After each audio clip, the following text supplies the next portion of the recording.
That Sober Guy podcast contains adult content, merciless truth, and emotional nudity. Listener discretion is advised.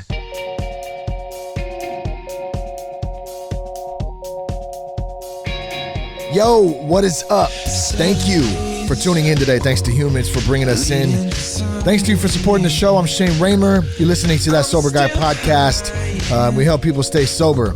We talk about drugs, alcohol, recovery, other random shit. We have some fun in the process. That's what it's about. How can we smile? How can we have a good time, be sober, and not fuck our lives all up? How about that? Keeping it cinchy. Remember that word, cinchy? Used to say that in like the third grade. You can't do that. That's cinchy. Fuck off. Yes. Welcome. I just told you to fuck off, but I was just kidding. Don't. Please come back. If you're new, welcome to you. I'm glad you're tuning in today. I hope you're glad you're tuning in. This show's not meant to replace any 12-step group treatment program or any other professional advice. It's really meant to just be a form of conversation, some entertainment where we talk about life, recovery. We share some shit that's happened in our lives with the hope that it may help someone else. And of course, have a few laughs in the process. Now today, we're coming to you live from the Hollywood Improv with some great guests. We have Skyler Stone, we have Matt McCarthy, we have Ken Garr, Justin Foster. We talked about comedy, we talked about recovery.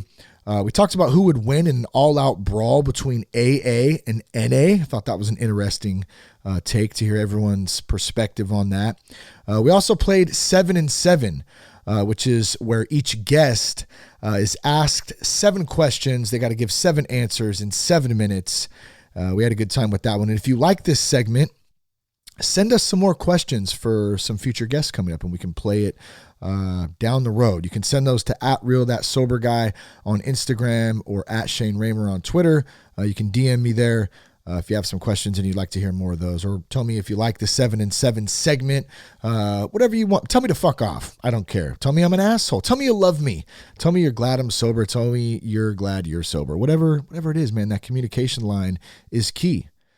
So yes, you can also check us out at thatsoberguy.com if you want any more information. There's all kinds of back episodes of podcasts, and there's a help tab on there if you're looking for a meeting in your area, or you want to reach out to someone. There's a foundation's number, website on there. You can check that out too. So before we get to the show today, finding the right treatment for addiction and mental health illness can be tough. And that's why Sober Guys continue to partner with Foundation's Recovery Network. Foundations stays true to their mission.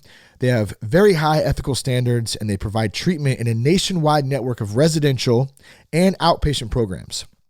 They also have individualized treatment plans, and they're focused on creating lifetime relationships for long-term recovery. They've built the industry's leading research and outcomes program to fulfill each commitment to each patient, and not only the patient, but their loved ones as well, and to meet the whole family's personal goals, really.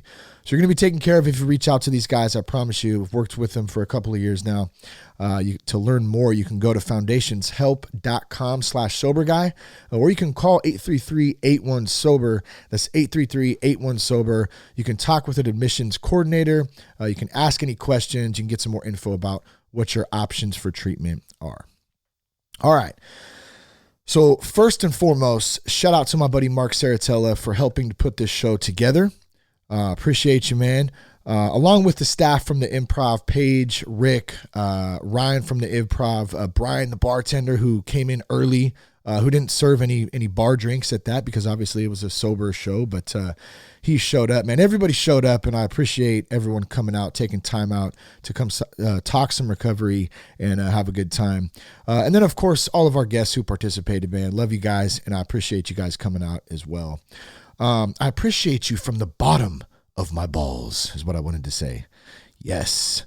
So I also wanted to talk about stepping out real quick and staying at Mark's house on an air mattress. I think I mentioned this to him. You know, I could have went down and got a hotel room and isolated myself and done my own thing, which is, and this wasn't anything against Mark or anybody out. It wouldn't matter who it was that I was staying with or whatever. that's me sometimes, man. I want my own space. I got to do my own thing. And, I want to have my own stuff in my own area. And just that's, it's one of those things. And it's a form of isolating, really, at the end of the day. Isolating. It is. I didn't do that this time. And I thought about it. Mark invited me to stay. Hey, man, you want to crash here? Cool. I said, man, you know what? Yeah, I'm going to take you up on that, man. I hope you don't mind. And that was all good. I blew up my little air mattress, man, and crashed out in the front room. And point to this is we got to step out sometimes. We got to get a little bit uncomfortable, because had I not done that, we wouldn't have went to 2 meetings. We wouldn't have been able to go, we probably wouldn't have went out to dinner and hung out, and I got to see a little bit of comedy. Ken, who was one of the guests on the show that you're about to hear, hung out with him and with Justin, actually, and with Mark. Did a little comedy set, or watched a little bit of their comedy set before. We had a good time, and had I went and got the hotel room, we wouldn't have been able to do any of that. And so I kind of had to step out there and just roll with the flow. And it ended up being a great night. We went to 2 meetings. We went to a midnight meeting in LA, any meeting is a good meeting, first and foremost, but it was just definitely different. Definitely different. I'm not really a night owl like that, a night guy. I got kids, so my ass is usually in bed early, and I'm up early. That's kind of my schedule. I know for a lot of people in LA in that business, there's definitely a hot nightlife out there. And so this meeting was different, man. It was in a really small little theater. It was really dark, literally dark inside the room where you couldn't see people sitting next to you. But there was some great conversation, some great shares, some great points and stuff. No meeting is ever a bad meeting. It was just different for me.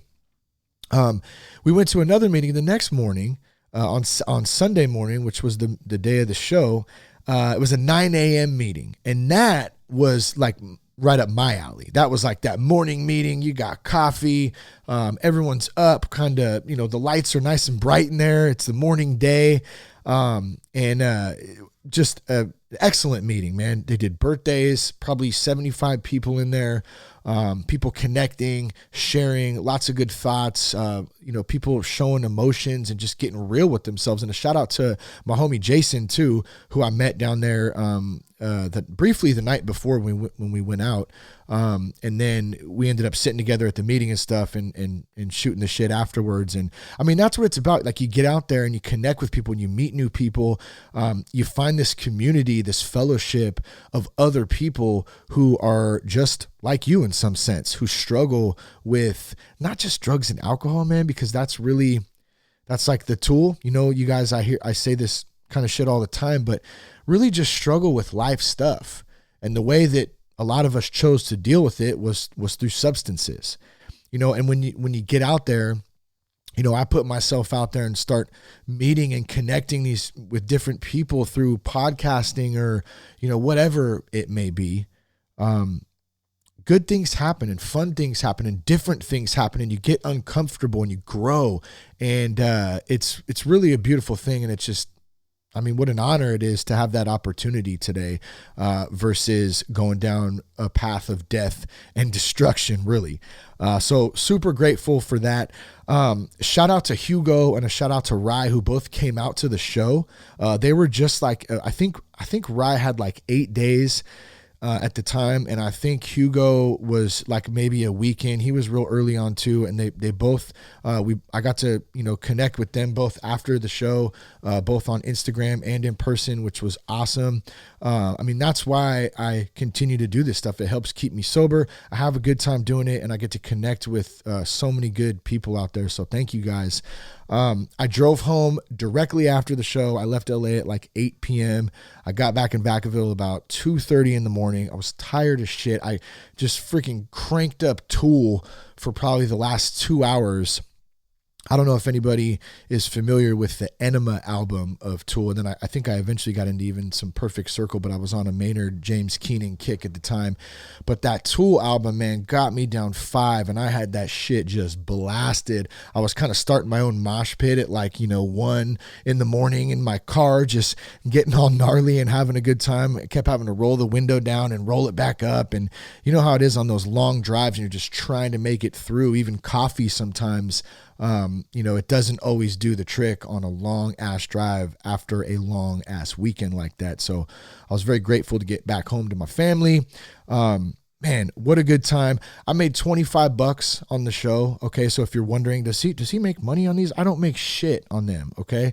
That's enough to cover a quarter tank of my gas. That's not why I do this. I do it because I enjoy it. I enjoy serving others. I enjoy meeting people. I love watching people make some changes in their life, just like I did. And really at the end of the day, this shit helps keep me sober. So, I mean, man, what a cool thing. I'm extremely grateful for that. And I hope you guys enjoyed this podcast. It was fun. We had a great time. Each guest, I think, let's see, Justin and Ken went together, and then Skyler and Matt were separate. So you're going to hear a couple different segments here, and enjoy it. Shoot us some feedback. Make sure you follow all these guys who came on. They give their contact info out at the end of each segment. So make sure to hit them up on Instagram. Tell them that you heard the live podcast at the Improv and you dug it. And yes, I think that's about all I got. Anything else here? Let me see. Any other notes? I think that's about it. I love you guys. I appreciate you. Keep tuning in. Keep rocking your recovery. Keep doing the thing. Let's get to the show. Here's That Sober Guy podcast with Skyler Stone, Matt McCarthy, Ken Garr, and Justin Foster, live from the Hollywood Improv. Hello. Round of applause for yourself coming out today. Thank you very much. It's wonderful. I love this podcast. I friends with Shane, met him online. It's called That Sober Guy. He came down for one a few months ago, and this is the second one. So I appreciate you guys coming out. Without further ado, I want to welcome the wonderful host of this podcast, Shane Raymer.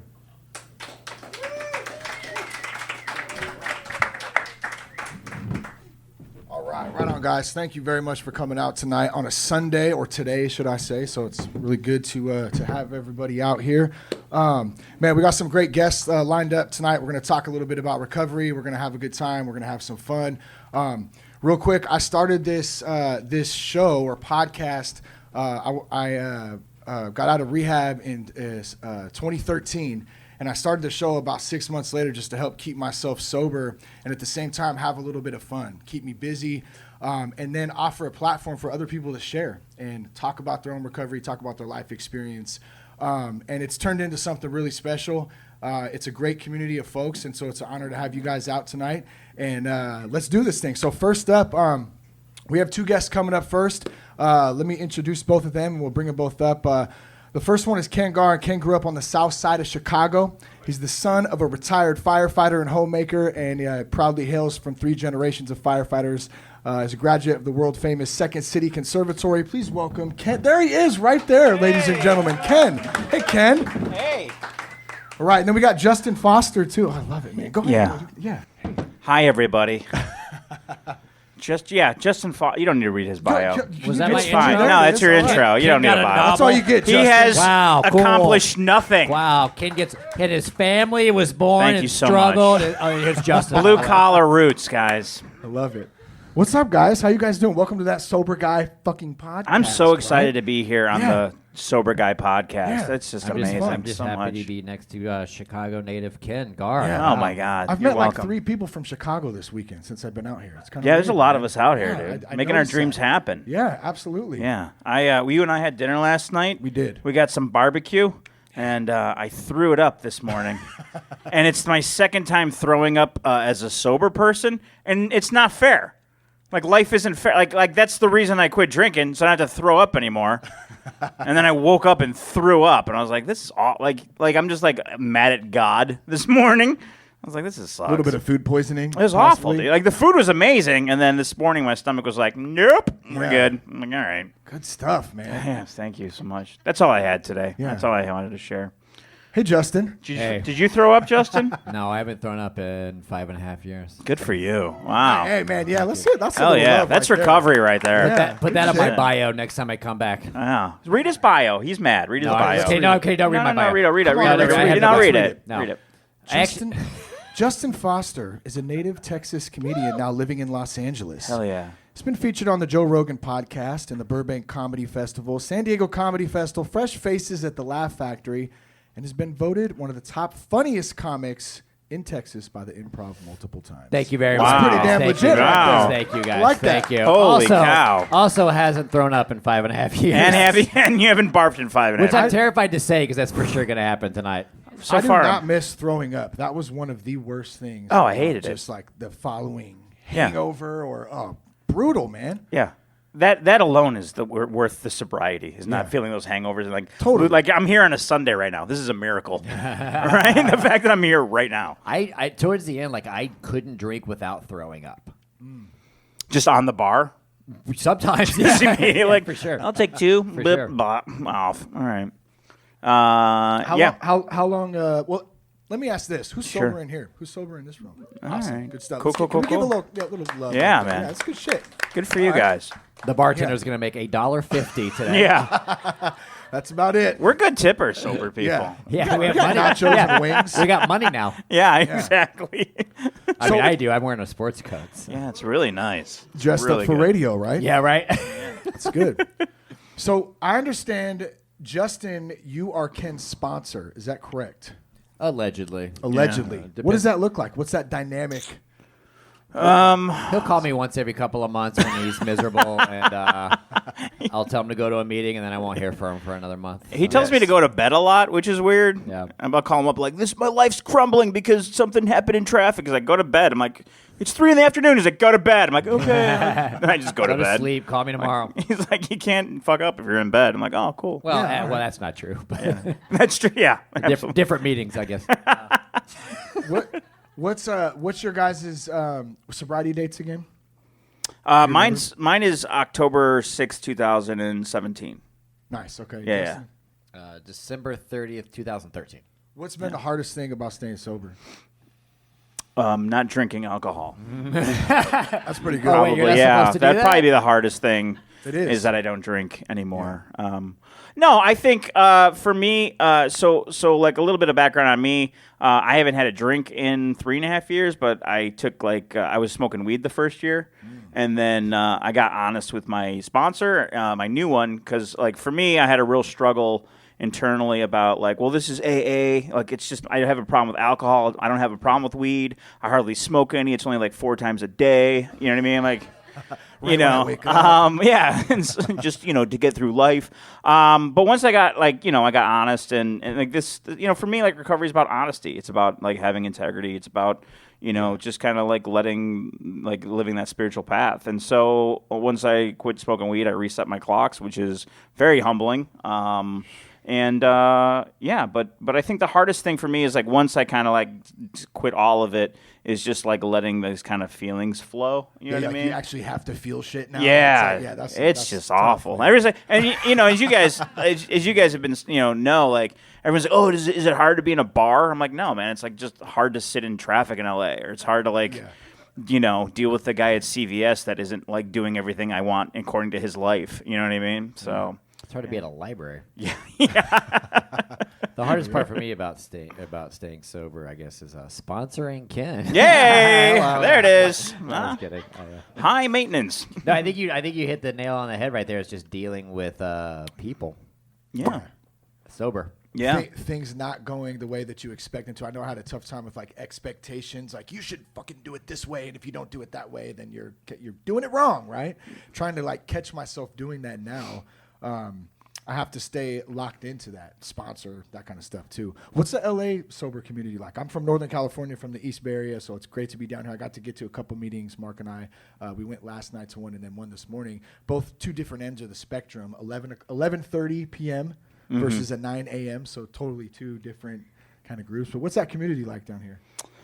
Well, I mean, I got sober out here, so I can't really compare it to other communities. I've certainly been at meetings in other cities, but I mean, I love it. I mean, it's very supportive. It's very positive. I go back to Chicago quite a bit for stand-up and for work and visit family, and Southside meetings are very different. You know what I mean? I think you just kind of live different lives and have different experiences, but I think that's a great thing. I think, wherever you're at around the country, the problem is alcoholism and the solution is, AA. So, Yeah. I think, but overall, I think the energy is very positive here in LA. A lot of clapping, a lot of laughter, Yeah, there was even some crosstalk going on last night. It was getting rowdy at the nighttime, 11:30. We don't mess around out here, bro. Yeah, man. Yeah, I mean, people who say they can't get sober in LA, I'm like, kiss my ass. There's like a meeting every 35 seconds at every corner. Every block. It's like, right, you try to get sober, like you were saying, like in the suburbs or like in the South. It's like there's a 7 a.m. meeting and a 7 p.m. meeting, and then you figure out the rest of your day, you know? Out here, it's like literally like every church has got a meeting in it every like 35 seconds. It's pretty crazy. Yeah. Let's go down. Let's start with you, Ken. Like, was there a moment, or what's like the shitty thing that happened that kind of broke it for you, that you were like, fuck, I gotta fucking get some of this under control? Vegas. Yeah. That's a one word. Yeah, I was in. Well, I mean, I work Vegas quite a bit, and He ballets my fans are cars here. out there. Are my fans here? Okay, cool. You guys came from Vegas. Very cool. Good to see you guys. We'll do a Q&A. But no, I mean, I got some really terrible news, and then I went on like this like 8-day like bender, and I was in Vegas. And actually, what happened was I was working with 2 other comedians. One did not have a drinking problem. He was the head writer on The Tonight Show for like 15 years. Just an amazing dude and an absolutely awesome career. And the other guy was like the headliner at the MGM, and he literally said to me, he goes, "Hey, if you pay for the lift back to the hotel, I can buy the next beer." And for me, it was like I'll never forget him saying that, because I'm like, you're headlining the MGM, and like you're trying. He didn't have 2 nickels to rub together, and he was drunk every night before the show, during the show, after the show. He was like, and I just kind of saw these 2 lives. Like this one guy on the left had like everything. He was, flying to the Super Bowl with Jay Leno, and this guy on the right, like, just literally was like hitting his mom up for money. And I was just like, it was like just staring me in the face. And I'm like, look, this is very much going to be my life. Like, if I continue down this path, because people forget, and as I explained to my friends when I got sober, like, I'm in a bar 300 nights a year. Like, that's my job. My job is to be in comedy clubs, be at bars. They pay me with drink tickets. You know what I'm saying? Like, they want it. Like, people after the show want to drink with me. People send me drinks on stage. Like, that was my life. You know what I'm saying? And so, like, unless I did something drastic to change it, I was going to end up like this person. Yeah. You know? So. What about for you, Justin? No one's ever bought me a drink. Aww. Never?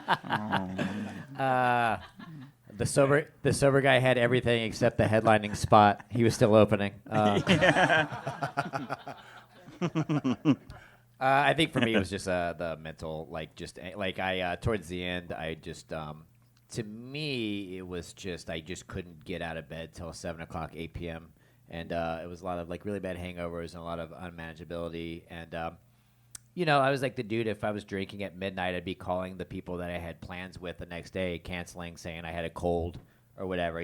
Sorry, Mom, I can't meet for lunch tomorrow. I'm coming down with something new, because I just knew that I wasn't going to be able to get out of bed till the sun came up. Like, I literally had roommates, and I would crawl out of my room at like 6 p.m., 7 p.m., 8 p.m., and they were like, dude, we didn't even know you were home. Like, you've been here? I'm like, yeah, I've been here all day. Just the like, I was dating a girl one time, and good for you, man. Thank you really very cool. much. That's really I met her in awesome, Vegas, and I would be like, oh, we got to do shots, and she's like, why? Like, you can't get drunker, and I'm like, well, that's where you're wrong. So I got to the point to where it was like I just couldn't. I was just drinks and shots and shots and shots. So I would just pay for it the next day. As far as like I couldn't, like I think we talked about it earlier, I could not throw up. I could not crawl from my bed to the bathtub to like turn the shower on to let the water hit me, to just get some sort of hydration in my body. And I was like, I can't do this anymore. And I made a couple of calls, and my bartender took me to my first meeting. Is that for real? That is real. That is a true shit. story. Yeah. I think mine took me to my first one, Yeah, too. that's true, yeah. I was like, hey, I think I may have a problem with drinking. And she's like, well, I don't know. She was a bartender at a comedy club. She's like, well, I can't diagnose you, but I go to these meetings if you'd like to come with me. Wow. I'm like, that's probably a bad sign.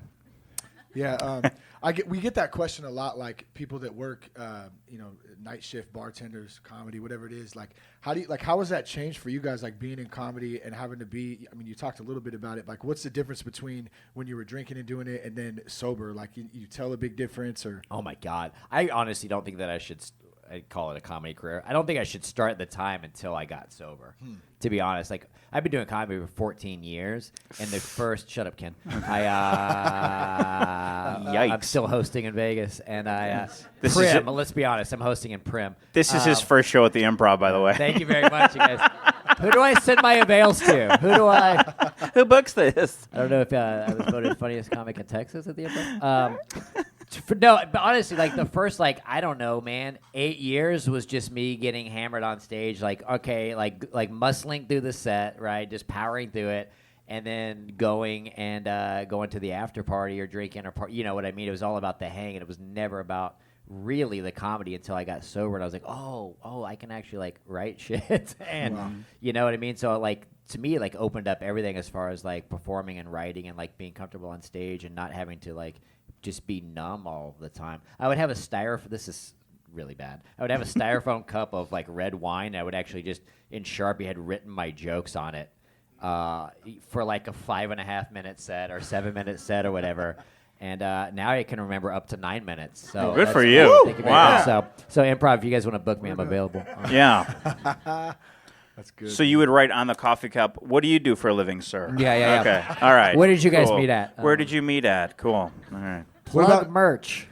So I've been out of the game for a while. I'm married. What about dating? You're in the dating scene, right? Are you on the dating scene, I have a girlfriend now, but dating. recovery, Yeah, you know, it's so I hear it's funny because crazy. like I didn't follow the advice which a lot of people gave me, which was like don't date the first year. It's like I got this, we're good. And yeah, looking back, I wish I would have followed that advice because I went through a lot of turmoil, trying to get sober and date at the same time. It's, you should take that time to kind of focus on yourself and going to meetings and working the steps. But yeah, but to answer your question, sober dating is great because you're so present and you're so kind of aware. And, I'm not like my goal on dates was to like get her drunk and get me drunk so we could be drunk. Like, oh, I can't believe that happened. That was crazy. But now it's just like you actually have to be yourself on these dates. Unfortunately, and but you get to know the person, and that person gets to know you, like the real you versus like this medicated version of you. Yeah, totally. Yeah. Like you're not. Well, I think that's a good point too, because in that process, you're learning the real you. Like I didn't really start to know who the fuck I was till I was like 32 and actually got sober. I was like this shell of a person who had no idea, and so actually learning how to deal with life was like a whole new ball game. Even in marriage, and I have kids, so that's a whole nother topic too.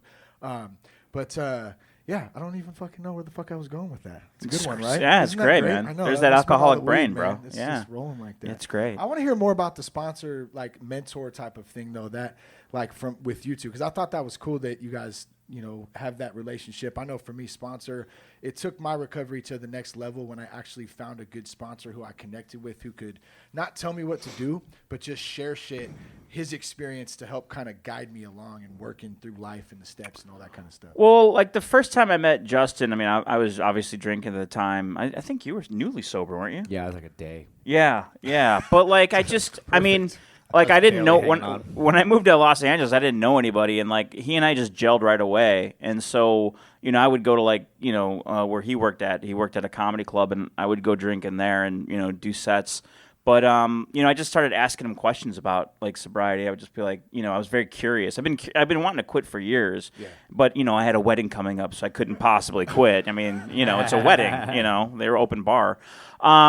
And so, like, honestly, he just did he did such a great job with the 12th step, which was just he just led an amazing life in this example, and I wanted to be part of that. And so when I was kind of seeking out a sponsor, I kind of wanted somebody in comedy that kind of knew how my brain worked a little bit, but I also had just the utmost respect for him. And I actually had a couple different sponsors before I went to Justin. Yeah. But and again, as you guys all know, with the sponsorship, you just.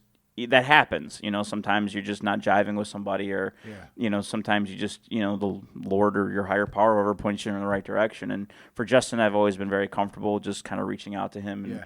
And, I went through two sponsors before I found my current sponsor, Buddy.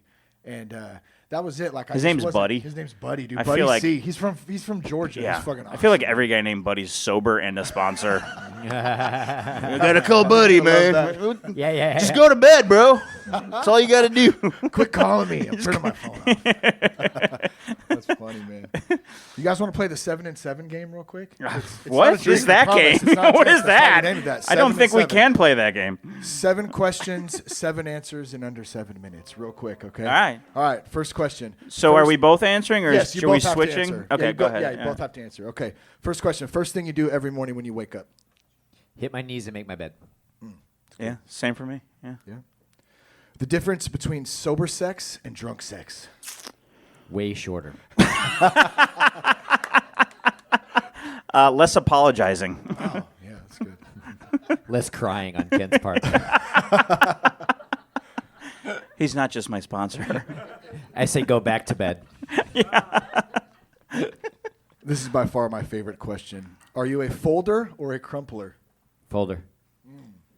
Attaboy. What is that? Okay, so when you take a shit, do you fold your toilet paper or do you crumple it? I thought we were What do talking you- about who- laundry. Yeah. I thought we were still talking about sex. I was like, yeah, I fold them over, bro. I do Now- the Maria Cod. I do the Does It Spark Joy fold shirts. I didn't yeah. know we were You talking about crumple? toilet paper now. Do you know how Toilet like, people paper? crumple when they wipe their ass? You know you're I- shitting wrong? No. I don't crumple. I am a folder. Okay. 100%. Is anybody a crumpler? That's in what here? I want to know. Does anybody crumple? I'm a grown That shit- man. I use Oh, baby yeah, oh. wipes. Yeah, dude. Is that Dave? It is Dave. You're a course, crumpler? Dave? I'm just surprised Dave uses toilet paper. He seems like a shower guy. First of all, I have a bidet, so no, the crumple. I'm a folder. Yeah. Okay, good. This Good. is way, this is going to be Okay. way longer than 7 minutes on this one question. I think so. It's a good question. It's a valid question. We It's blew. valid. Yeah, It's but like- Because you well, can tell a lot by a person. here's like a that. follow-up. Do you squat or do you lean? I'm a stander. Are you really? You stand? You're a I fucking don't lean. weirdo, bro. Yeah. to Gotta use stand. the bathroom? This No, is to a thing. wipe. This To is a wipe. thing. Yeah, To wipe. I don't know. You squat or you lean? Down this road. I don't know. What do you mean you don't know? I don't know. You do it twice a day. Dude, barely. Okay. I need a new sponsor.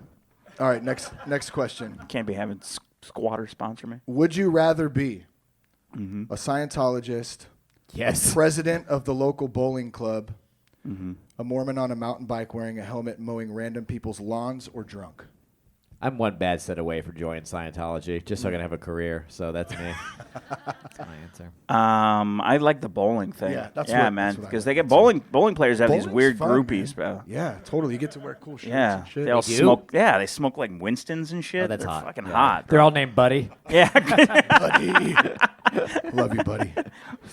All right, if AA and NA got into an all-out brawl, who would win? I would think NA would win. Dude, NA would wipe the floor. Yeah, with us. Are you for kidding me? sure. Have you seen the memes? For Just sure. Look at the memes. That's Yeah. what I thought too. All right, number 6. We got 2 left. Number 6. Best advice your sponsor or mentor has ever given you. Go to bed. Yeah, I mean, yeah, I mean, and I keep going back to that, but like, as how our brains work is like they make like mountains out of molehills. Like everything seems like a big deal. Everything seems catastrophic, and just that idea of like taking a step back, pausing, and realizing that this really isn't that important. You know, whatever the problem is, that it's going to go away or it's going to find a resolution. You know, and a lot of times just going to bed or praying or meditating or really just kind of working the program really helps you kind of get that peace of mind. So Sure. that's always been the best advice I've gotten. My sponsor, every time I call him with a fear, he's been doing this for 5.5 years. Man, I'm afraid of this. What is it? You got to walk through it, baby. Every time. I don't want to do this, man. Are you afraid? Yeah, walk through it, baby. God damn it. And now it's just stuck in my head, right? Every time I'm like, I don't want to do that. I'm afraid. Then I'm like, I got to walk through it. And then I do it. And then I'm still alive and everything's fine. Yep. Unfortunately. So last question in this, and I didn't mention too, we're recording this. It'll be out on iTunes and Spotify on Friday this week. And we get a lot of people, obviously, who are new into recovery. That's one of the big things we always want to serve Sweet. the newcomer. Yeah. So best advice you have someone for struggling? Best advice I have for someone struggling out there, yeah. I mean, go to a meeting, man. I love that too. I know it really is simpler than people make it. It really is. I say that often. Yeah, I mean, I was dry for like the first 7 months, and I was just like, why am I walking down this alley trying to fight people? You know what I mean? Like, and then I called Justin. He's like, come to a meeting. I was like, do they have cookies? Like, they do. I'm like, well, then I'm going to go. That's it, man. Go to a meeting, go to 2 meetings, go to 3 meetings, go to coffee after, call people. I just told a new guy in the back, I go, I've never left a meeting mad. You know what I mean? And I don't know if that's just luck, but I've always felt better after I've gone to a meeting. Yeah, so totally. Yeah. How much time do we have, guys? What are we looking like? All right. We got the light. Cool. I know. That's awesome. I mean, I'm killing it. I don't. You've been doing really good. Are you checking your You've been doing really good. emails real quick? Cool. Actually, the cool. bartender who took me to my first meeting just called me. She probably, her ears were ringing. You're talking about me. Oh, man, dude. Any new projects, anything coming out? Where can folks find you guys at? You can find me on Instagram at Justin Comic. I put up a sketch, a video, a interview, whatever, every single week at Justin Comic. You can find me on there. I got my own radio show on Dash Radio. You can get Dash Radio wherever you get apps, or if you've got a 2019 GM, it's built into the Dash. That's why it's called Dash Radio. Every Monday from 7 to 9, it's called That's Fucked Up with Kim and Ken. It's a great show, and you guys can follow me on Instagram and Twitter at Garr was taken, because somebody took it already. So I was wondering about that, so that's good. All right, let me do this real quick. I thought this was a good quote, and then we can wrap this little segment up. But Hell yeah. A friend of mine, Amy Dressner, she actually did the show last time we were here. I saw this quote she put out. I thought it was interesting. She said, "I'm all down with the new sobriety sober movement. But let's not forget that the mocktails, the trendiness, and the teas with the cutesy slogans that for many of us, sobriety wasn't a health trend, a lifestyle choice, or a political statement, but a matter of life and death." And I thought that, I mean, I know it's a little serious, but that really resonated with me because I'm kind of on both sides of that, even with the podcast. Like, this is created to be a platform. Let's have some fun. Let's laugh. But we're talking about a serious topic, so you kind of got to balance that out. What do you guys think about that? Any thoughts? Or I mean, I love it. I think it's a great quote, and I think it helps remind us of the traditions that we have, and it speaks really well to the traditions. Yeah, like LAAA can be kind of slick, hip, and cool sometimes, but I got sober at which, whenever I suppose he's complaining about, I'm like, well, go there if you want old school, So I think it's good to switch it up and see. People with long-term sobriety and people with 2 days also versus some of the cooler meetings where you're just kind of hanging out or whatever. I think it's good to switch it up. Yeah, hell yeah. Yeah. I appreciate you guys taking the time out. Oh, I'm so excited to do this, man. Yeah. This is awesome. Ken Garr, Justin Foster. Yeah, thanks, Thank man. you guys.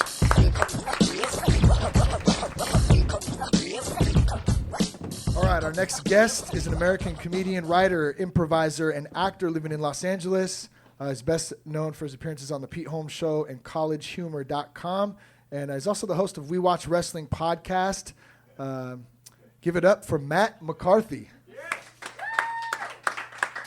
What's up, Matt? Hey. How you doing? I'm great. How you doing? Doing good, man. Thank you, bro. We did it. I'm an American. That's the way everyone else's Wikipedia starts. So I was like, well, I better write that I'm an American. Yes, you're very. I'm an American first, a comedian second. How are you? I'm good. How are you? I'm doing great, Yeah, bro. I'm I'm very pretty glad good. to have you. I'm I got to pretty listen good. to a little bit of your podcast on the way up here. And how many movies do you have? Oh yeah, that's the other one. Justifying my movie collection. That's I'm starting to catalog them. I'm almost done cataloging all the DVDs, and it's somewhere. It's getting close to 2,000 DVDs. I haven't gotten to the VHS tapes yet. Where do you store all of I that have shit? 12 laser discs,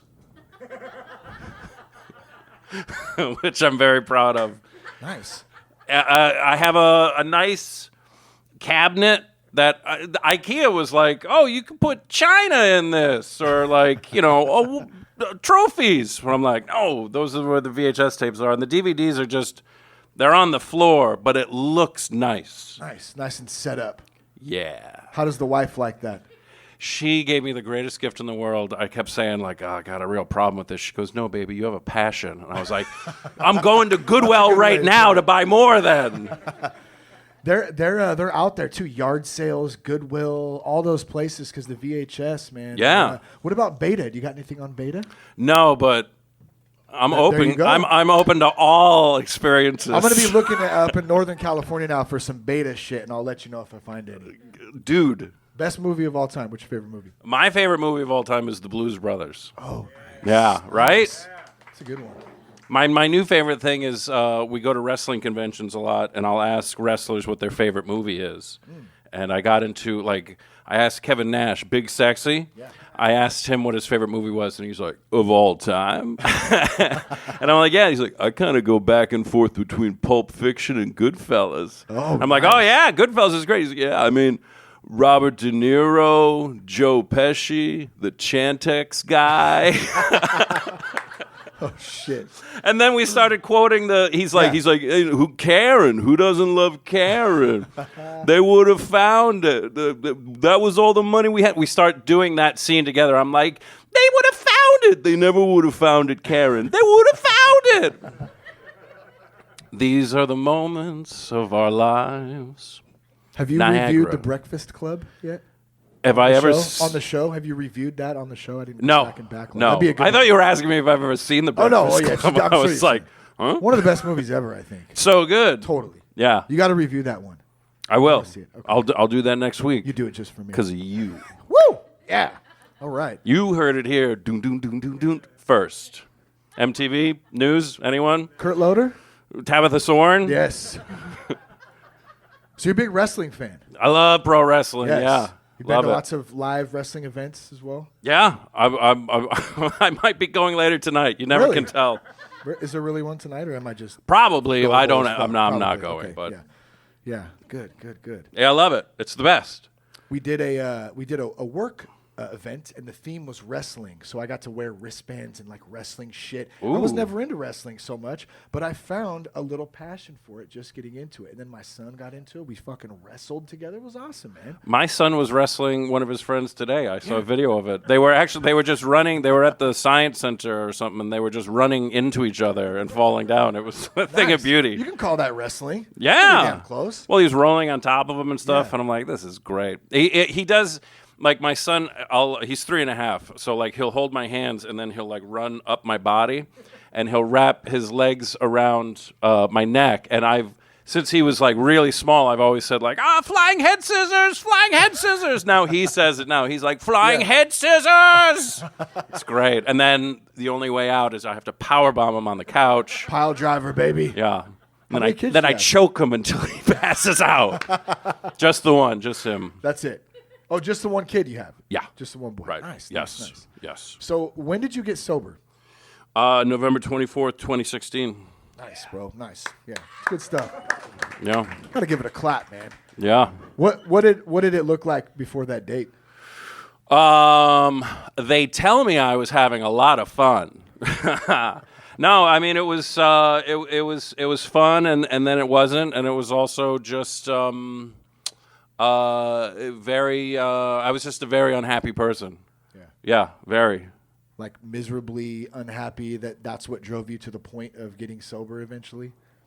No, because I was such a wonderful liar and lying to myself more than anything. So what happened was my wife threw me out because I was cheating on her, and then I didn't know where I was going to live, what I was going to do. I was going to lose custody of my son. It was the culmination of a lot of just spectacular bullshit. Yeah. And so, and I didn't get sober like to save my marriage. I got sober because I needed a new life, but getting sober saved my marriage. Yeah. So it was an interesting byproduct. Yeah, so yeah, right? I mean, it was done. We met with the lawyer and everything. I was just like, all right, this is what we have to do. And guys would say, I would just like say to people, I'm like, I don't know what the fuck I'm going to do. And guys would say to me like, well, see if she'll put it off for a year because she's not divorcing that guy anymore. And I'd be like, wow, that's great. Maybe you could tell her because not really taking my calls. Yeah, wow, man. Yeah. So you start to go down that basically losing everything, right? I mean, to some extent. I mean, you really had a hard I was bottom, like, I was that at zero 0.0. What do you think finally changed? Like when it started to getting honest. I woke Being up. real. Yeah, I woke up that morning. I didn't even think to myself, "Oh, I got to get sober today." Like I woke up on my buddy's couch and I was like, "I got to get honest," And it started from there because it was. I didn't know what my problem was, but I was pretty sure it was me. I was like, you know what? I'm the one who's been doing this.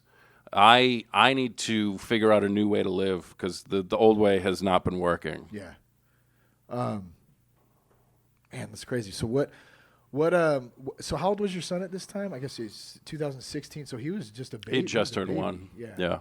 That was one of the biggest things for me was, trying to change that cycle that I grew up in and change that, you call it a generational curse, whatever it is, the alcoholism that I grew up in. When I had my kids, my daughter was almost 3 when I got sober. That was very important to me. And kind of like you said, too, I didn't do it for her or my wife. That was definitely – I'd be a liar if I said it wasn't a part of it. Mm-hmm. But I had to take that personal responsibility and do it for me. Yeah. Like, was that tough for you to do, too, like for your kid? Or was it more like even though you were losing everything at the same time, like you still have that, like, I got to do this for me, and then maybe the rest will work itself out. Yeah, no, I had to do it for me, and and that's still the approach that I take. And as far as my family was concerned, I just tried to be of service any way that I could, whether it was, if my wife would call me and was, like get over here, and I was like, all right, so I'm going to go there, and it was a bad scene. It was volatile. It was, but it was, if it meant just picking up toys or doing dishes, which I never did, or just, playing with my son while it was like, she needs to go live her life. Yeah.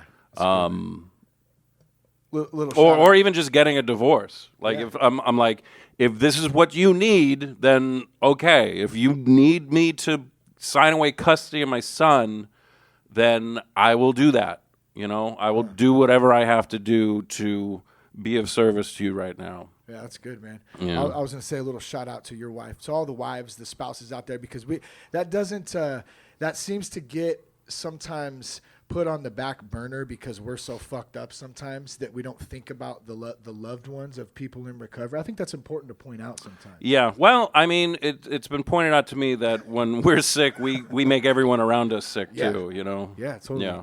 So how long you been doing comedy? I know it's been a long time. I've been doing comedy since August 12th, 2003. Nice. Yeah. So, how did that change, or maybe give us a little take on what comedy used to look like and what it looks like now after you got sober?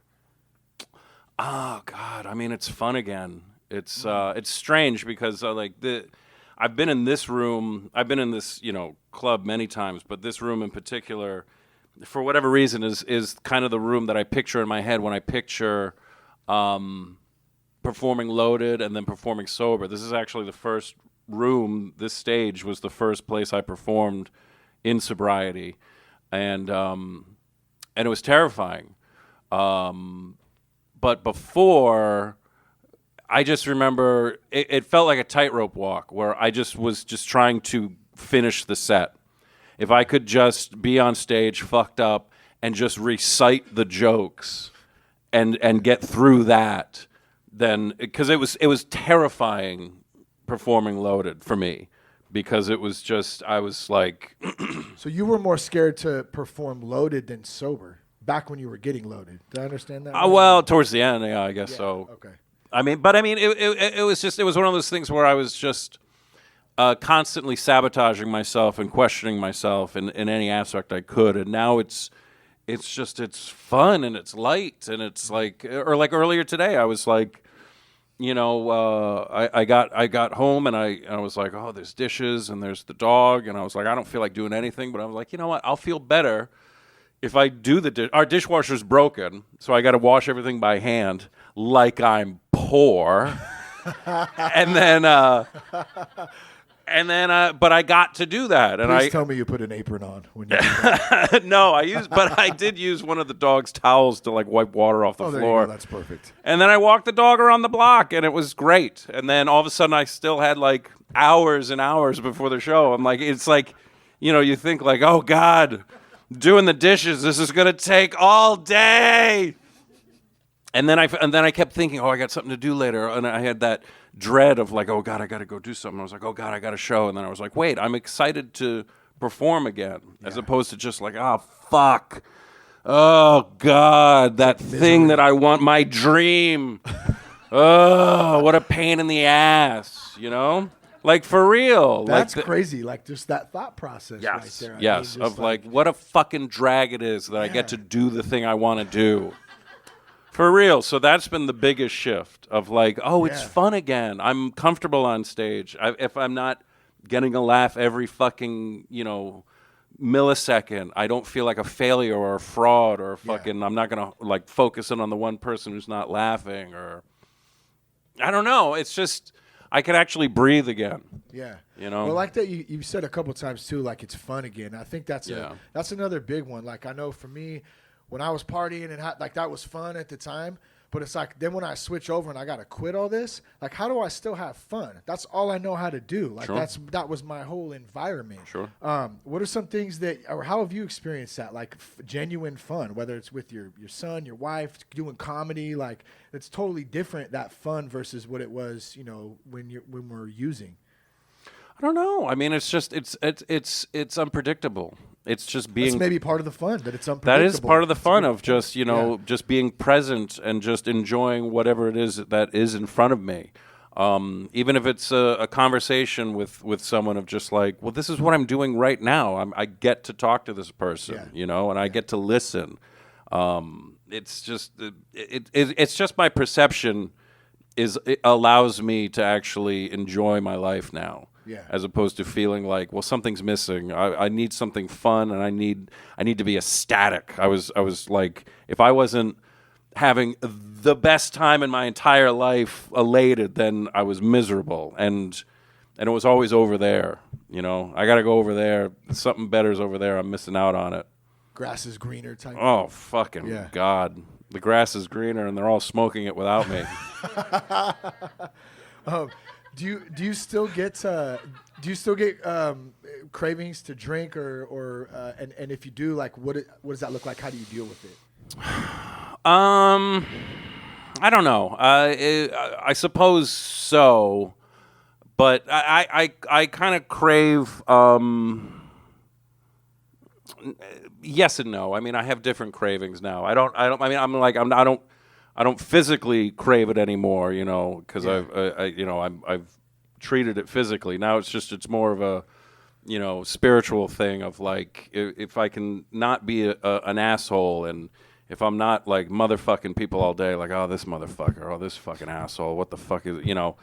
My sponsor doesn't let me do that. He won't let me refer, like if there's somebody, like, yeah, that fucking asshole. He's like, no, you need to call him. You need to call John, whatever his name is. Right. He said it takes away that anger, because I do that same shit too. That fucking asshole. It's easy to do.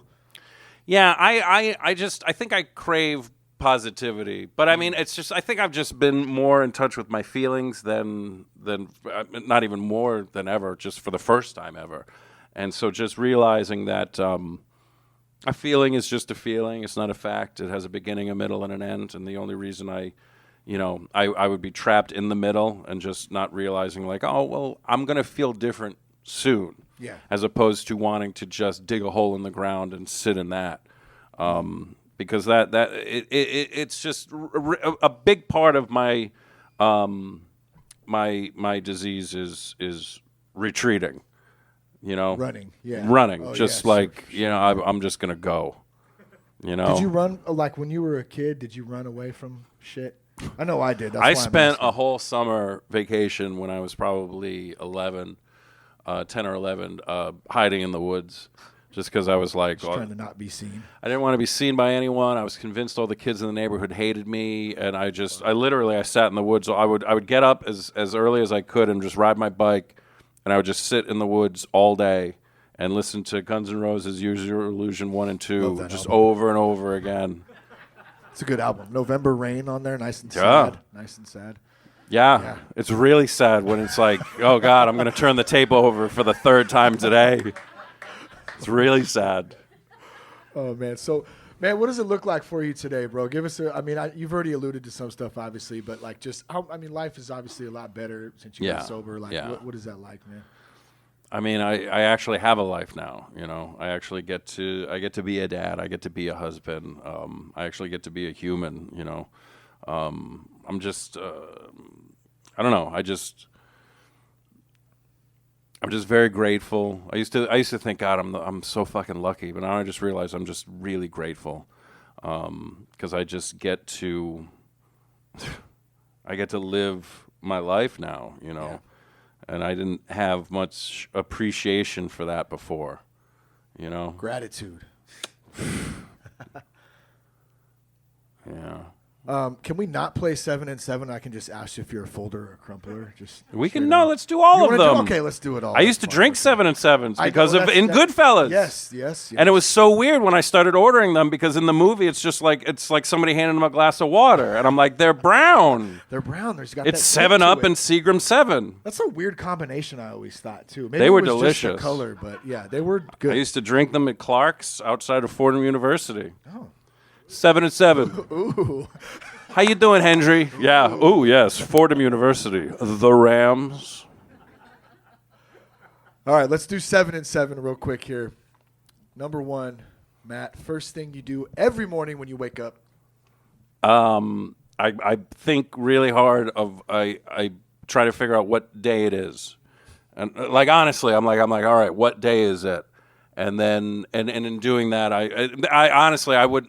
If any other setting or somebody else asked me what I do first thing in the morning, I don't know what I would say, but like I'll be totally honest with you. I think what day is it, and in thinking of that question, I'm asking myself, what am I doing today to stay sober, and then how can I be of service? And usually the first person I can be of service to is either my wife or our 3-year-old who's slapping me on the foot saying, "Get up." Dad. Get up! And we're like, don't you want to climb in bed with us and snuggle? He's like, no! I want to get up! Now. I'm like, fuck, have a drink. God, relax. He's got no solution, this kid. God. All right, number 2, the difference between sober sex and drunk sex. An erection.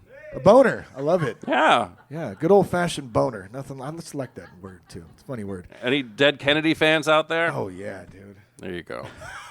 All right, number 3, are you a folder or a crumpler? A folder. I was raised a crumpler. Oh, wow, so you switched. I did.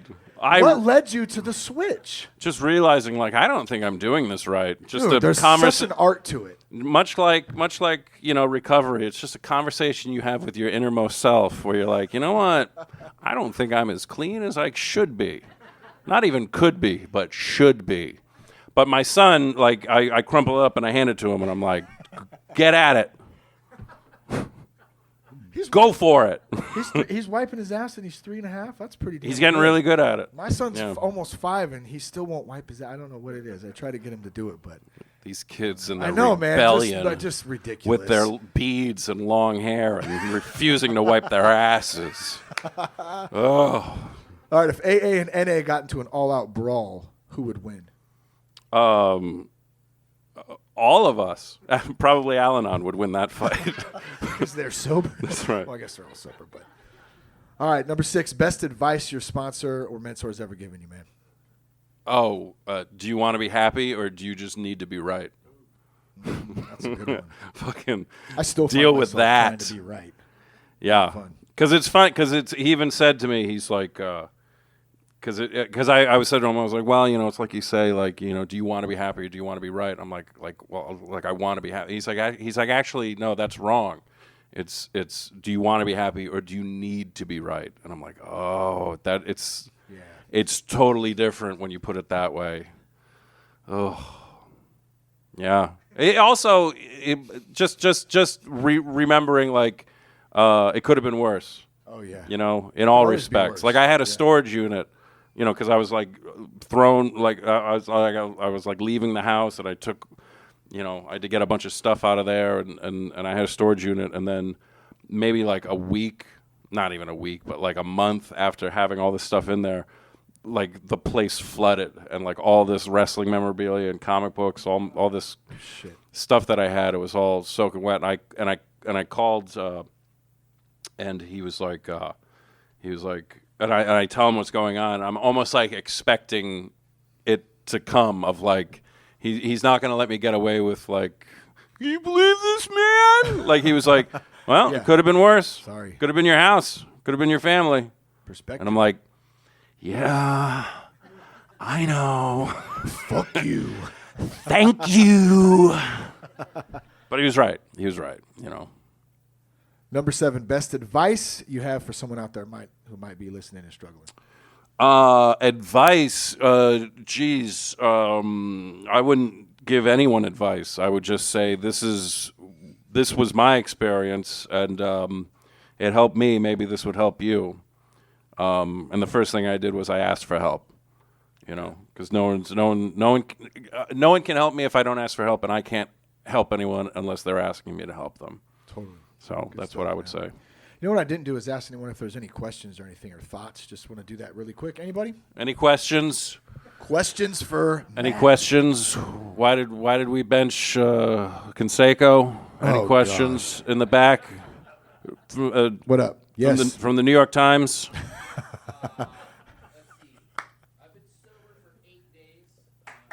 Nice, man. Good shit. Good for you, bro. Fucking A. So far, I'm loving it, and I'm liking the results. I'm already seeing the results, and I am scared that I'm on just this high of being sober, and I'm scared of it going away. And I'm scared that my feeling is not organic, and it's just because I'm suddenly sober and my chemicals are jumping around or something. Does this make Yeah. sense? So my question is this normal? Maybe. Yeah. I mean, I've feelings change. You know. I when I first got sober, it truly was the best of times and the worst of times. You know, and it was volatile. So what I did was I just stayed close with the people that I was surrounding myself with, and I was honest with them. And I was just aware of that if I felt, put it this way, my sponsor often says to me, he's like, you know, when you start doing this thing, you're going to feel a lot better. You're going to feel sadness better. You're going to feel anger better. You're going to feel remorse better. You're going to feel because I'm suddenly feeling again, you know. And so you know, I'd rather feel bad than feel nothing at all. You know, Warren Zevon said that. But if I feel good, I try to embrace it, because the old me would feel like, well, I can't start feeling too good because God's going to take it away from me and punish me for being too happy. But now I try to be happy, and if I can feel happy, then I lean into it. But I also feelings change. But yeah, I don't know. I don't know. I don't know anything. That's the best that I could say. Truly, because before I would have fucking tried to pull something out of my ass. Because I can't be dumb, I can't be stupid. I gotta know. Yeah. You know, I don't know. But keep doing what you're doing. Yeah, I was going to Yeah. say, I like the fact even just showing up tonight. I Yeah. mean, that's a big step, just getting around people and stepping out. Fuck, even just stepping out and asking a question like that. That's something right there. So, yeah, dude, just good for you, and congrats on eight days, bro. It's fucking huge. Yeah, it's huge. Yeah, good shit. Anyone else? Anyone from the Post? Yeah. Anyone from Yeah. from We already did New York Times. anyone from the LA Journal? No. Anyone from Twitter? Anyone who may or may not be wearing socks? I contemplated that today, wearing socks or not. But Are you both not wearing socks? At least she's a lady. Then wouldn't it be weird if she was wearing like tube socks with those? that would be awesome. That would be awesome. Just wearing like gym socks. Yes. I know nothing. That's another thing I hear. The older I get, the less I know. It's so nice to be able to go, I don't fucking know. I don't know. I Yeah. can try to find out. I heard that once. A guy said to me once, not to me, but to a group of us. He was just like, He's like, the longer I'm sober, the less I have to say. And I'm like, fuck, that is a level of serenity I can't even comprehend. To not want to hear my own fucking voice. Just don't speak. Love it, man. Don't speak. Don't speak. I appreciate you, man. Thank you, bro. I appreciate you. Thanks for letting me do this. I had a lot of fun. Yeah. Where can folks find the podcast? Reach out to you if they want to. This is your old pal, Matt McCarthy, encouraging you to follow me on all forms of social media, at McCarthy Redhead. Twitter and Instagram are the places where I'm most active, and you can check out the We Watch Wrestling podcast every Wednesday at 3:16 a.m. Go to WeWatchWrestlingPodcast.com, and you can check out Justifying My Movie Collection every Friday morning, wherever podcasts are available. Matt McCarthy, everybody. That was just fucking amazing. Awesome stuff, man.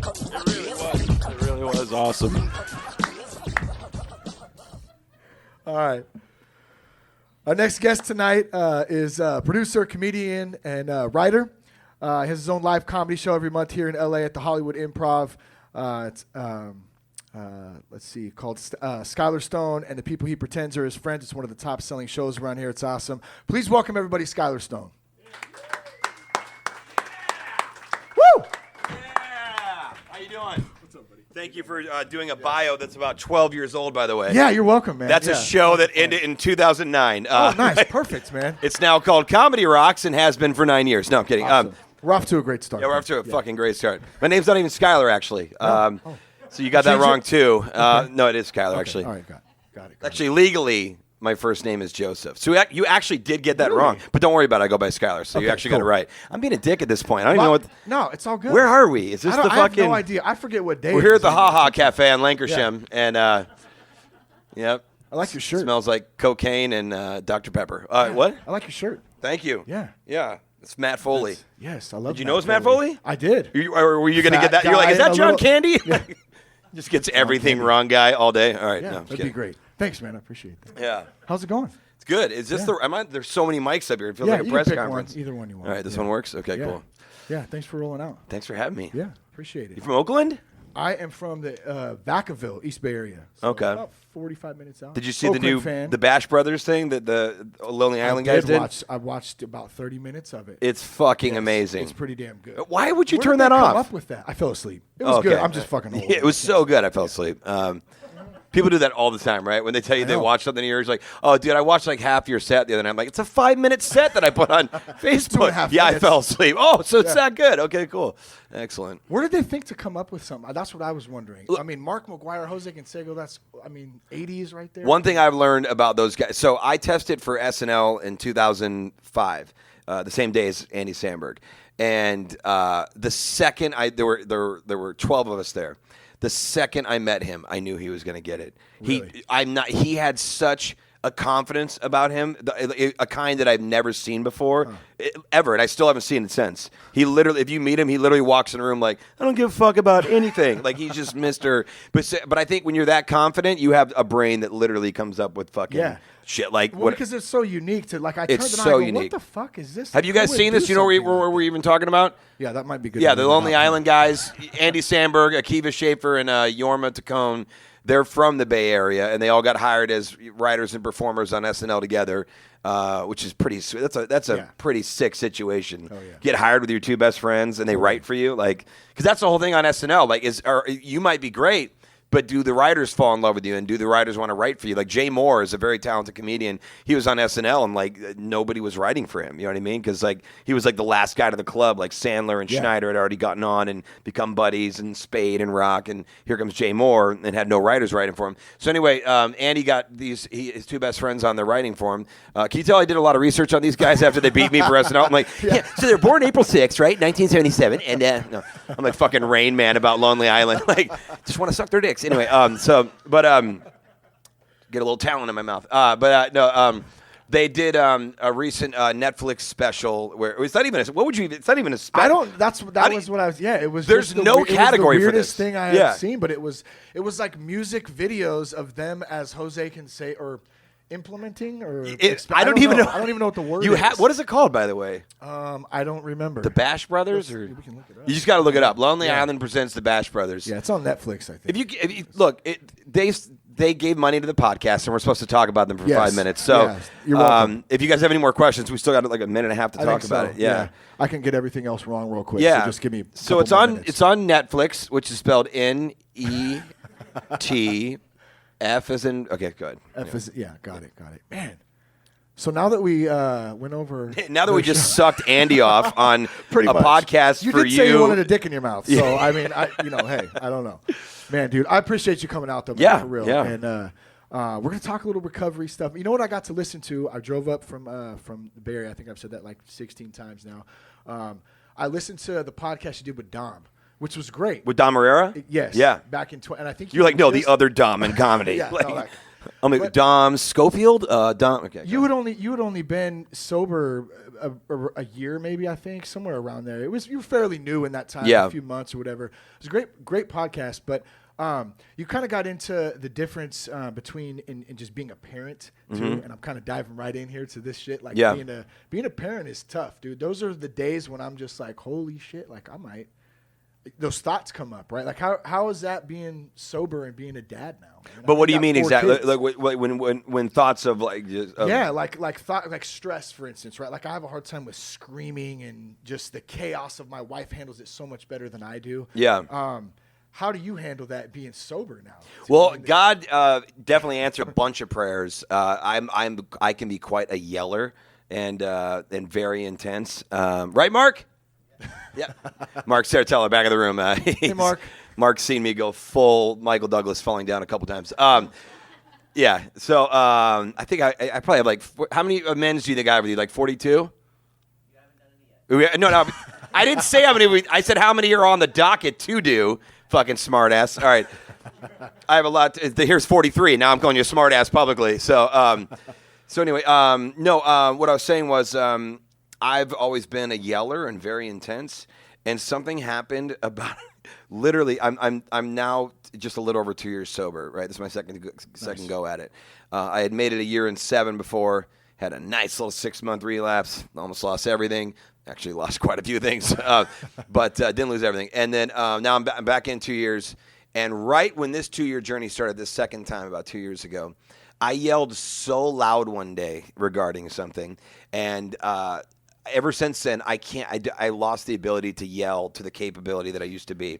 And when I shared this with my children, like my son was like, he's like, well, I've always been praying that you would lose the ability to yell. And I like, it's funny, but it's also like he was dead fucking serious, by the way. And so since then, like if I try and get to a certain level, I can't. This weird dry, scratchy thing takes place in my throat where like it feels like Darth Vader is like pointing his fucking hand at my throat. I can't talk afterwards for like, It's awful. Well, it's good, but it's awful. Yeah, it's like, good for him. You know what I mean? Because sometimes I still lose it, right? I'll be in the car, I'm like, don't fucking cut me up. And I'm driving, you know what I mean? So, so that could be kind of shitty. But, as far as like, what exactly was the question? Just being sober and being present, I guess. Yeah. Just for your kids, man. It's huge. I know My biggest battle is my phone is my new cocaine. You know what I mean? Like that's the thing that takes me out of being present. It's like, I have all these rules for my kids that they can only use their phone so much. And one day my daughter had the, audacity to say to me, but the courage, I guess you could say, she said, so do you have those rules for yourself with their phone? You know what I mean? And of course I pulled like I'm the dad. Shut up. Like classic move right there. Yeah, that's the best, dude. Tell me what to do. And see, looking back, I had no clue how many times my parents were literally at a loss for words when they go, "I'm your mom," is why. Like that's mom's way of saying you fucking piece of shit. Yeah, don't talk back to me. Don't fucking outsmart me without you don't even have the internet and you figured out how to outsmart me. I'm kind of at a point now where I really do want to get better with my phone. And there's so many. I just feel like there's so many things to check. How about today? I was checking in with you and Mark today to make sure I had all the details for the show. Yeah. I couldn't remember where you and I were communicating. Yeah, totally. Did you text me? Did you DM me on Instagram? Did you Facebook Messenger me? Was it on my Facebook wall? Was it a comment? Was it it's inundating, dude. And I have 6 emails. You know what I mean? Most were porn. Don't worry. But it's just like there's so much. Like it's the phone is literally it's fucking crazy. Yeah. It's crazy. It's really it's very addictive too. You're constantly fucking scrolling. They say I remember reading an article about the dopamine in that when you check if you check and you get a little a ping or a fucking like or whatever, they say that hits that receptor in your brain and actually gives you a high from that. I woke up the other day with like 90-something texts, and I got really excited about it. I'm like, I have 90-something texts. Now, granted, like half of it's just like, one comedian group text where everybody's making fun of me because I'm the one that's asleep. That's what comedians do. If you're the first one to go to bed, you are ripped on all night in a group text. Wow. You know what I mean? Like all fucking night. Like they'll just start screenshotting your stupid Instagram posts about your wife and your kids. You know what I mean? They'll look at your IMDb and go, oh, you haven't done a movie in 3 years. You know what I mean? Like they just start fucking, making fun of you and shit. And so I woke up to I think it was like 92 texts, and I got pretty excited. But then like I felt really overwhelmed. And then like slowly but surely, like the last few days have been like hell, and like so many things are going on. And now I'm like I have 314 texts to read right now, and I just can't get to them. Every time I open it, I'm like, fuck this. I just throw the phone, and anyway, I don't know. Again, I say 314. Don't think that I'm like in demand or something. I guarantee you 288 of those are me being made fun of by other comedians. So, but yeah, that's where I'm at. I know from listening to a little bit of the podcast with Dom, you ran pretty hard back in the day. What did that look like, man? Well, I mean, let's get specific. You want to know what, okay, how about this? One of my favorite things to do, and this did not have to be a Friday night, by the way. This could just be a night, okay? Tuesday, as you do.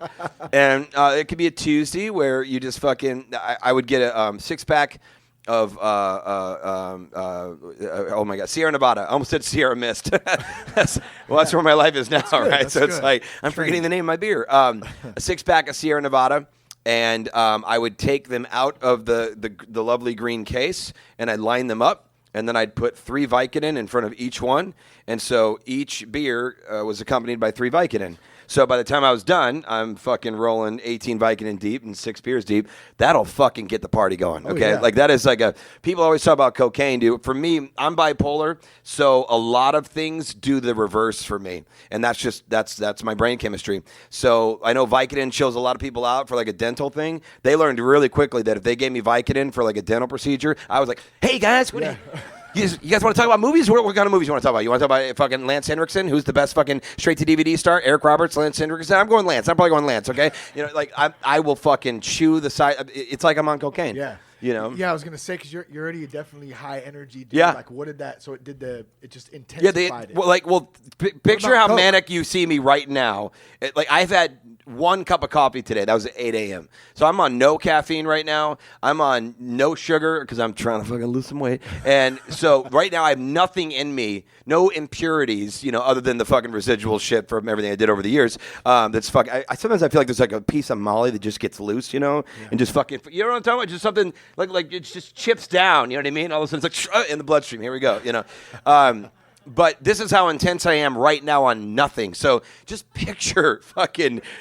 Dude, Mark saw it. Anyway, sorry to keep calling you out, Mark. Can vouch for it. He's good. Mark saw plenty. What finally did it? The first time. The first time? Yeah. A full-blown meltdown. A full-blown kick the kids and my wife out of the house. I had a bottle and a half of red wine. I had about a half a dozen shots of tequila, a couple whiskey mixers, tons of Vicodin, some Coke. And I kicked them all out of the house. I kicked them out of the house first, and then I started doing all this stuff. I was just feeling like I knew something was coming. And I'm glad I kicked them out, but I broke everything in the house. Damn. Everything. Everything was trashed. Everything was broken. I don't remember doing any of it. It's a complete blackout. I wake up the next morning, and my wife had come home to pick something up for one of the kids because she needed to take them to school after she literally slept at someone's house, the night before with the kids on couches because, that's real fucking nice to do to people. Yeah. And by the way, it was a casting director friend of mine who she was staying with, who has literally been amazing to me. It's a woman named Farrah West. She's put me in a lot of things. She put me on Lost, put me on Dark Blue, put me on a lot of shows and movies, like 4 movies. And she's cast me even through my hard times because she knows I will always show up to set on time. I've never missed a call time. I've never missed a shoot. I'm not one of those guys who had to come to the house and pound on the door and wake me up, John Belushi style. Like I'm a high when I'm using. I'm high functioning as shit. I can't tell you how many comics actually had no fucking clue that I had a problem. Really? Oh, Harlan Williams was like, I always thought you were a little weird, but But yeah, I mean, I went nuts. They had stayed at Farrah's house the night before. They came home to get like a bag of clothes, like dance clothes for my daughter, and Nicole saw everything. I took her entire wardrobe and trashed it. I don't remember any of this. I woke up and like all of a sudden I had little flashes. You know what I mean? Like kind of like the end of Usual Suspects when Chaz Palminteri figures out everything. You know what I mean? He's been lied to the whole time, and the coffee mug is falling. Like I had a nice coffee mug, except mine wasn't like figuring out who the killer was. Mine was figuring out, oh, let's play who's the asshole. You are. You know what I mean? So I had all these flashes. I'm like, oh yeah, I guess I did that. Oh, I guess I snapped her favorite tree in half. I guess I took her salon chair and cut it with a fucking knife and pulled the cotton out. Like I just did. I don't remember any of it. You know. And so she put me in jail, and then she got. She sent a message to me basically and said we were done. And then when I got out, I just had a lot of people say, you need to go to rehab. So I went to rehab. And just when things couldn't get crazier, it turns out Andy Dick was my roommate in rehab. So that was insane. How was that? I mean, I would just every day I would wake up to some. I mean, it's like, what am I waking up to today? Like, I would just wake up to like. I'd walk in. I'm like, what are you doing? He's like, hey, I'm making you a smoothie. I hope you like bee pollen. It's really good for your nose, and it's good for weight loss, which you need. Like, I mean, that was waking up to Andy. I told him that he grabbed my dick 10 years before that, and he goes, you are way too fat for that. I would never grab your dick. I'm like, well, I was a lot skinnier then. He goes, I would hope so, because otherwise you'd be lying. Like, and he's, you know, and people are always like, is he gay? I'm like, no, it depends on the year. He just goes every other year. He's straight this year. No, wait, what year? Is it an even year? It's odd year. Yeah, he's straight. He's straight this year. He'll be gay in 2020. Yeah. We get a new president, and Andy will be sucking dick. It's a good year. Can't wait. How long did you do in rehab? 30 days, 60 days? The first time? That time? Or was that the only time? Well, that time was insane. My wife was pregnant with twins, it turns out. Oh, she was pregnant when you went into rehab? Yeah. She didn't know. The day of my meltdown, she didn't know. The meltdown, I don't ever really like to say the phrase, oh, well, I melted down because of anything other than alcoholism. Yeah. But I don't think it's bad of me to point out that we had just miscarried. And so I couldn't handle it. I couldn't handle it. I still melted down because of alcoholism, because a lot of people miscarry. Doesn't mean they fucking trash their house. But I just throw that out there because, you know, it's not like I just woke up and had nothing to be mad about. Like, this was our second miscarriage. We had one in 2011, and then we had one in early 15, in January 15, and then we tried, and the doctor said, don't try right away because you can't get pregnant right away. Like, the woman's body needs time to heal, and you can't. And I'm like, it's never happened. He's like, I'm not going to say it's never happened. Things happen, Skyler, but you know, you need to give Nicole a rest. And like, we tried right away. Yeah. We tried, and then I ended up in rehab. And you know, she has a restraining order on me at this point, and I'd been in jail, and I showed up to. They would bus us out to a gym, and so we'd go to 24-hour fitness, the one right by the ArcLight, and we were staying in East Hollywood. We'd get bussed over there, and so Nicole, I wasn't allowed to contact her. You know, it's been weeks. It's been 3 weeks now. I'm 3 weeks in. I'm 3 weeks sober.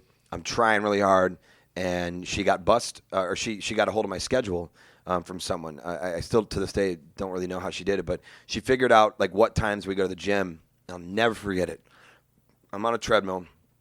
I'm running. You know, one of my goals is to, like, get in shape and do all the, you know, because that's how alcoholics are, right? It's like you can't just get sober. It's like, no, I'm gonna get shape. I'm gonna buy a home. I'm gonna fucking, you know what I mean? Yeah. So I'm gonna get a portfolio. I'm gonna diversify my funds. I don't even know what that is, but I'm gonna do it. Like, you know, and so I was on the treadmill. I'll never forget it. She walks in. She had like this all black workout outfit on, and she had this like fleece on over, and she was holding it shut. And the physical just behavior of holding something shut in front. It was a warm day. It was like you're not getting in, but it was also I have something to tell you. And she literally looked at me, and she goes, I have one rule. You're not allowed to talk. And I'm running, and I go, okay. She goes, you've already failed. I'm like. And so like I'm like, damn, this bitch means business. All right, get it. Probably not gonna get a beach today. All right, so I'm running on the treadmill and I'm going as fast as I can, and she says I'm pregnant. And the craziest part about that was something inside me said, if when I had the meltdown and I was put in jail, I remember just saying to myself, like, what if she was pregnant? Maybe she'd give me a chance. I remember saying that in my head, but that was God speaking to me. And then next thing you know, she goes, I don't know if I'm going to keep it, so don't get excited. And so now I'm on the treadmill running, I'm crying, and I didn't know what to do. And I got off real quick. She goes, why are you getting off? I go, can you just stop being so mean? She goes, shut the fuck up. And she goes, tell me to be She goes, you want to talk mean? How about ripping up your daughter's Katy Perry autograph that you worked so hard to get her backstage at a concert for, to meet her, that you fucking move mountains so that your daughter could meet her hero, and then while you're blacked out, you rip it in a million pieces. I'm like, well, I can get another one. She doesn't want another one. That was the one. That's when she met her, And I was like, fuck, dude. When you have to look back at the wake, at first it's awful. I look at it now. It's not a badge of honor or anything like that, but I do look at it now like, no, that's my truth. That's my history. I'm not embarrassed telling this story in front of these people, only because when I share at AA meetings, I've had people that are now lifelong friends that to this day text me and go, hey, man, I was thinking about this, I was thinking about this, and I almost did this, but then I thought about that story you told about being on the treadmill. You know what I mean? So, I don't mind sharing these stories. Like, I'm not proud of them, but I'm just not ashamed the way I used to be.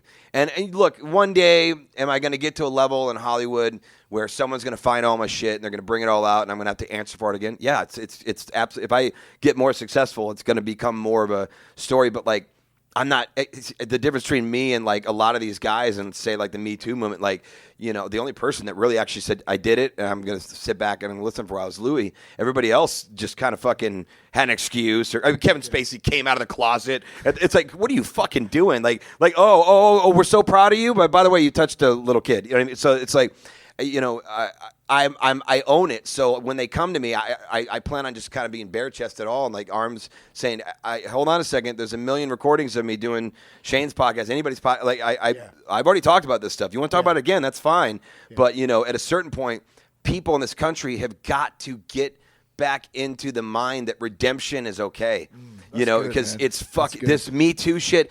As much as I support it, I don't think that some of these people should never work again. I don't think that's and I certainly don't think that they should all be in the same category. Yeah. I'm sorry, Jeremy Piven should not be in the same category as Kevin Spacey and Harvey Weinstein. He just shouldn't. He shouldn't. And these hashtags are dangerous because there are people that can't work now. And also we're sending this message like, don't fuck up, and if you have, you better not let anybody figure it out, or you will not work. We were talking about that in the car last night about the outrage culture, almost the outrage of everything, and it's ruining people's careers, marriages, lives, everything.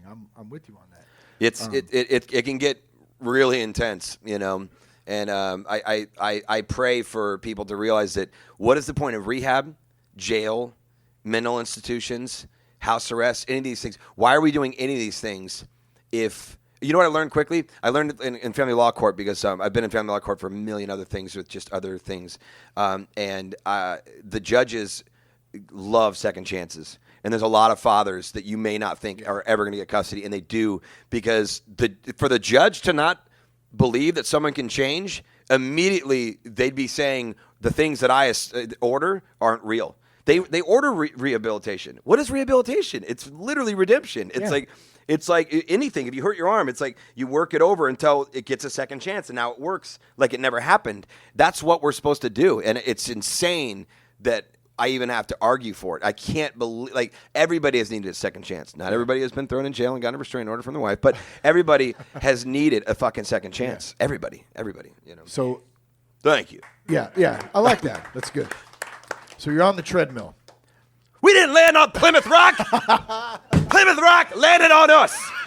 Sorry, I just got a little... Motherfucker, I love it. So we covered the first rehab stint. Wait, can I say one thing? One thing about that, because it's the best part. I read that redemption thing really meant something to me. Yeah. So she tells me she's pregnant, and I wanted to try and give her a hug, and she wouldn't let me, and so she left. And I'll never forget this. This, like, you don't have to believe in Jesus or whatever it is that I believe in. But man, you can't tell me there's not something. I mean, I'll never understand an atheist like there's nothing. Nothing. Look at horses and seahorses. They look exactly alike. You think that's not fucking someone winking at us? That shit's crazy. Anyway, no, next time you see a seahorse, just it looks like a goddamn horse, all right? Here I am saying goddamn while I'm explaining God. Anyway, so the point is, irony. So what I want to say is this. This changed my life. This made me go, oh, okay. I've always believed, and I've always gone to church, and again, deep belief. I was never just somebody going on Easter and Christmas. That's not me. I've always gone to church, several different ones. When I first moved here, I went to West Angeles. It's an all-black church down on Crenshaw, and I'd go there by myself, and I would just be this little white dude, just jumping around, singing with everybody. It was so much fun. I loved going there. And Stevie Wonder was in that congregation. He'd get up and he'd sing and stuff, and it was a beautiful experience. So what happened was, I went back to the rehab, and this was a rehab that took all kinds. This was not this first one was not the Andy Dick one. So let me be very clear. I went to 2 during my first stab at getting sober. This hard ass one that busted me to a fucking gym every day, and then I ended up at one in Malibu with Andy Dick. So at the hard ass one, this one takes all kinds, man. My roommates were ex-cons, and when I say ex-cons, I might as well just say cons because my roommate at that place, he had just got out of prison and sent to my room. So, who knows? The jury's out. Is he done? Is he an ex-con? Is this just is he gonna kill me? Yeah, is this a notch on the belt? Yeah. So he was really hard on me. He was from South Philly, and he would tell me stories about robbing old women and holding guns to 75-year-old women's heads and taking their. It was not a fun roommate. I'll tell you that. And he wasn't very inspiring. He didn't believe in much, but. When I came back and told him that she was pregnant, he goes, "Oh, dude," he goes, "Man, we gotta get you in the zone, man. You gotta get right." He actually turned into a guy all of a sudden. Really? And all of a sudden I looked at him and I said, "I know this is gonna sound strange, but I need this to be twins." And he goes, "What?" I go, "My wife on our first date, which was here at the Hollywood Improv, which is very fucking strange. I didn't think about that. Here at the Hollywood Improv, I was in the hallway with Ben Glebe, and I turned to Ben Glebe and I said, I'm going to marry this girl one day." And she goes, "Well, if you're going to marry me," she goes, "you better be prepared to have twins." And I said, "Why'd you say that?" And this is back in 2008. And I go, "Why'd you say that?" She goes, "I've just known since I was a little girl that I'm going to have twins." And people's first question is "Oh, well, then she must have twins in her family, so she just had a feeling because, twins are hereditary, right?" Here's the deal. The only kind of twins that are hereditary are fraternal. So next thing you know, I would get all these ex-cons and current cons to get on their knees with me every night and pray that my wife was pregnant with twins. They would look at me like, "This is fucking so retarded. Let's do it." And they would just get down. And here's this guy from South Philly going, "Yo, God, I hope that Skyler," what's her name? I'm like, "You don't need her name." He's like, "What's her fucking name?" I'm like, "Nicole." I hope Nicole has 2 little babies in that stomach instead of 1, okay? And if it's 1, he'll still take it, but, he wants to. And then we'd go in a circle, and I obsessively would just make sure everyone prayed, and they would do it for me every night. And then this kept happening and happening. And after 3 weeks of doing this every night, I shit you not, I get a day pass. I go down to Anaheim. I go to this place called Before the Stork. It's a ultrasound place, and they do an ultrasound.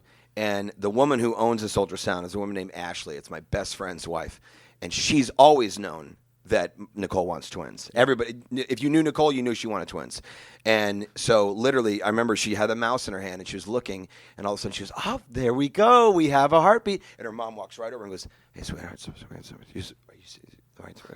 and they literally just took the mouse and went back and forth, and they both just had tears, and they go, "Nicole's fucking twins." And we just started screaming and crying. At first, we thought it was going to be fraternal because it's her mom is a fraternal twin, and her dad had 2 sets of her dad is a fraternal twin, and her mom had 2 sets of twins within a big brood of 12 kids. Her mom was Mexican, within that brood. And so literally we thought, well, it's got to be fraternal. Turns out it was identical. Identical is not hereditary. It's the only kind of twins that's not hereditary. So that to me was God saying, you weren't ready in 2011 to have a kid.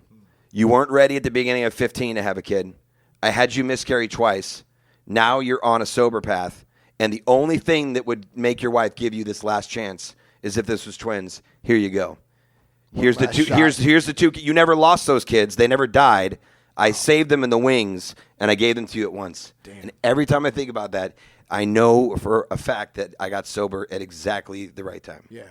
Yeah, I love that shit because that's when we know it's that organic, meant to be type of stuff. Like I was scared shitless to raise a son. Like my daughter's 9, my son Cash, he'll be 5 next month, and just the way I grew up, I was so feared. Like I remember when my wife was pregnant with my daughter, I prayed that it was a girl because I didn't want to have a boy. You know, I was just so scared that how the hell am I gonna? I don't even know how the fuck I am. You know, and right when I got out of rehab. And I got home, like she literally got pregnant like the next day because we hadn't seen each other in a while, right? But yeah, gave me a son at that time, and I felt that same exact thing. Like, okay, Shane, like now you're ready, like you're ready. Here's your other shot. Like go get it, you know. And that's I feel an obligation to my family, to myself, to God too, to live up to that. You know what I mean? Yeah. Just keep it going. So yeah, good shit, man. That's crazy. How old are your kids now? 9 and Cash will be 5 next month. Cash 5? Yeah. And the girl's 9? Yeah. Oh, man. 9's crazy. No, right now, it's bro. not. Wait till she's 14, bro. Oh, I knew it. Yeah, it's scared. Yeah, dude. Is that yours 14? Well, see, everybody said, like, right when she gets her period, she'll be crazy. And that was not true. No, it wasn't true because she was kind of excited about it. She's like, oh, my God, yeah, I'm a woman, right? Like, she was like, Mom, we got to go get pads. Let's go pick up pads. Like, she was really pumped, right? But then, like, with anything, like a relationship or a job, like, the fucking, it wears off, the excitement. And then all of a sudden, it's like, no, you have a fucking period, all right? And so, like, a year and a half in, all of a sudden, she just became, you know, fucking. Yeah. Oh, man, then it's a whole different ball. We're very close, me and her. Very close. But, you know, I mean, and she just moved back home. She tried giving a go at her dad's for a little bit, and now she moved back. And I'll never forget the first thing she said when she came home. She was hugging both of us, and then she was, Mom, she was, holy cow, you know what? She was, you and I are probably going to mirror each other. I heard women do that when they live together. I was like, oh, my God. Oh, they say, for those of you who don't know, like women can have a tendency to sync up, you know, when they're roommates and stuff. So it hasn't happened yet. But I don't know what's worse, actually. Like, I thought about it. Like, maybe the same week is better because then it's like I can just leave for 3 nights and, like, go to the Four Seasons and I can be fucking, you know what I mean? Like, but because when it's, like, all month, you know what I mean? Then it's like, you know, if it's not that corner, it's this corner, you know, so. What is your recovery? Periods, right, guys? Yeah, periods, anyway, that's right. Enjoy your wings. Yes. But. Ew. I love it. I'm a failure.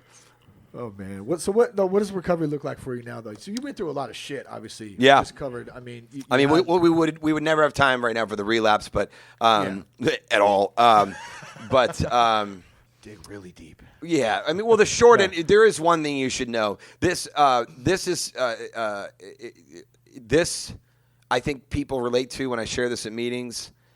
This is the most lunatic thing I ever did to cover my tracks, because I think that's when we're at our craziest, when we're covering the tracks, when we're like, oh, like it's not even usually the thing. It's like, oh, wait a minute, you're not going to find out about my thing, like, you know what I mean? And so Nicole and I had an arrangement where when I left first rehab, or this second one, there were 2, like I said, the Andy Dick one. You know, when I left that one, I said to her, you are allowed to drug test me 24/7, 365 days a year. I can't ever be offended. And I said for the rest of our lives, like I could be 75 and you could just have a doubt, and like I've got 40 years sober, and you are allowed to drug test me. And she's, I'll take that. And that was something that made her feel really comfortable. So I was relapsed.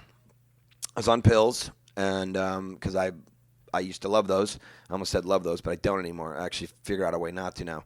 And so she walked up to me, and she had a piss test in her hand, and she handed it to me. And I go, oh. I had to think quick because I was fucking high. Yeah. And I was like, I just peed. And she, like, I thought that would work, right? Like, oh, well, plan foiled. You know. She pulls out a bottle of water in her back pocket. She goes, I thought you'd say that. She goes, drink this, and don't leave the second floor until you're done. I'll be downstairs. I was like, fuck.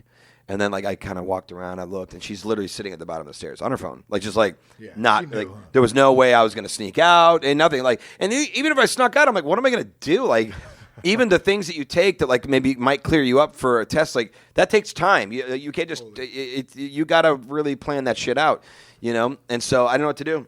And I'm sitting there, and I'm like well, I mean, like, is there ever a reason why you could have this in your system that would be okay? Like, there's got to be something. I mean, what could you? Oh, and all of a sudden I had this fucking feeling. I'm like, oh, I know what to do. I fell to the floor. I started hitting the ground as hard as I could with my fists. I pulled like some hair out. I ripped my shirt. I started hitting my chest. I slapped myself in the face. The lunacy, the fucking lunacy. This is crazy. My sponsor, when I told him the story, said, I just want to pause real quick. He goes, you know you're not normal, right? And I'm like, yeah. He goes, that's okay. He goes, you're not. He goes, normal people don't do this. And I was like, I needed to just hear that simple phrase, normal people don't do this. And I was like, fuck, because I had always thought that I was just clever. You know what I mean? Like, no, I'm just fucking different. Yeah, well, you are, just not how you think you are. You're not better. You're actually just a subset of fucking crazy, you know? And so I fell to the ground. I pulled the sheets off the bed. I put them over my face, and I was just hitting the ground. I'm screaming. I mean, we're talking like Sean Penn, Mystic River size performance. You know, that's my daughter over there. And so, like, I'm screaming, right? My wife runs upstairs. She goes, what's going on? What's wrong? What's wrong? And I looked at her, and I'm holding my side. I've had kidney stones 3 times before. Like, I know what it looks like, and I know how loud I yell when I have it. I know exactly where I hold. I've been to the emergency room. I've been put under 3 times. They've had to go through my fucking dick, zap it with a laser, and then there you go, right? So I know what that looks like. So I'm on the ground, and she's, is it a kidney stone? And I'm like, yes. And I'm like acting like I can barely talk. She's okay, I'm calling 911. I'm like, oh, I don't want to pay for that fucking ambulance, you know? So, because wait a minute. We've all been picked up, right, for an overdose, right? Yeah. $1,300 at the city of LA. You know, no, you guys don't. No one has that memorized? Anyway, all right. Also, not normal to know what it costs to get picked up by a fucking fire truck because you've had too much Molly at the Hollywood Bowl while you're watching MGMT. Anyway, sorry, that's a lie. It was Hot Chip. It wasn't MGMT. So, and New Order. It was Hot Chip opening for New Order. Great show. Don't remember it. So you were at that show? Are you serious? Oh, my God. Did you OD that night? No, you're like, no, sweetheart, I'm not. I'm normal. So, all right, Mama can have a drink. Anyway, I'm on the ground, and she says, "Let me call 911." I go, "No." I go, "I'm going to drive myself," and that should have been her first clue because I've never driven myself. I've always taken an ambulance, but she was, "Are you sure?" I'm like, "Yes." So she takes me downstairs, and I'm going downstairs, and I'm holding her around her shoulders, and I get to the bottom of the stairs, and I get in the car, and I'm full on performance. I'm leaned over to the side. I'm sweating. I turn the car on. You know what I mean? Like, it wasn't dramatic because I have a Prius. You know, if it was dramatic, I'm like, ah! But like when you're a Prius, it's like, and so like I'm backing up, and I'm about to pull out of the neighborhood. And I just wave at her, like, you know, shaking my hand as much as I can, you know what I mean? And I go around the corner, and literally the second I got around the corner, I just went straight to fucking normal. Also, kind of like the end of Usual Suspects. Remember when, like, when he's walking with a limp, and then he all of a sudden walks normal, you know? Yeah. That's exactly what it was like, you know? And so I get around the corner, and all of a sudden, I was literally, like, talking to myself, and I'm like, what the now fucking what? You know what I mean? So I drive all the way to Tarzana Providence Hospital. I get to the ER, put in park. I'm like, all right, here we go again. Time for another performance. So now I put on the same performance. I go inside. They put me in a bed as fast as possible. And they said, what's your pain level 1 to 10? And I'm like, fucking, you know, if you want the good shit, you got to go Spinal Tap. You say 11. So I fucking said 11. They gave me the Dilaudid right into the fucking drip. You know what I mean? And Dilaudid is literally liquid heroin. Yeah. It's fucking insane. And so they put it in. Did we get a clap for Dilaudid back there? Too, a little bit of a clap for that. Big Dilaudid fan. All right. Rick. Yeah. Glad you're in the darkness back there. It really speaks well for you. Rick. Yeah.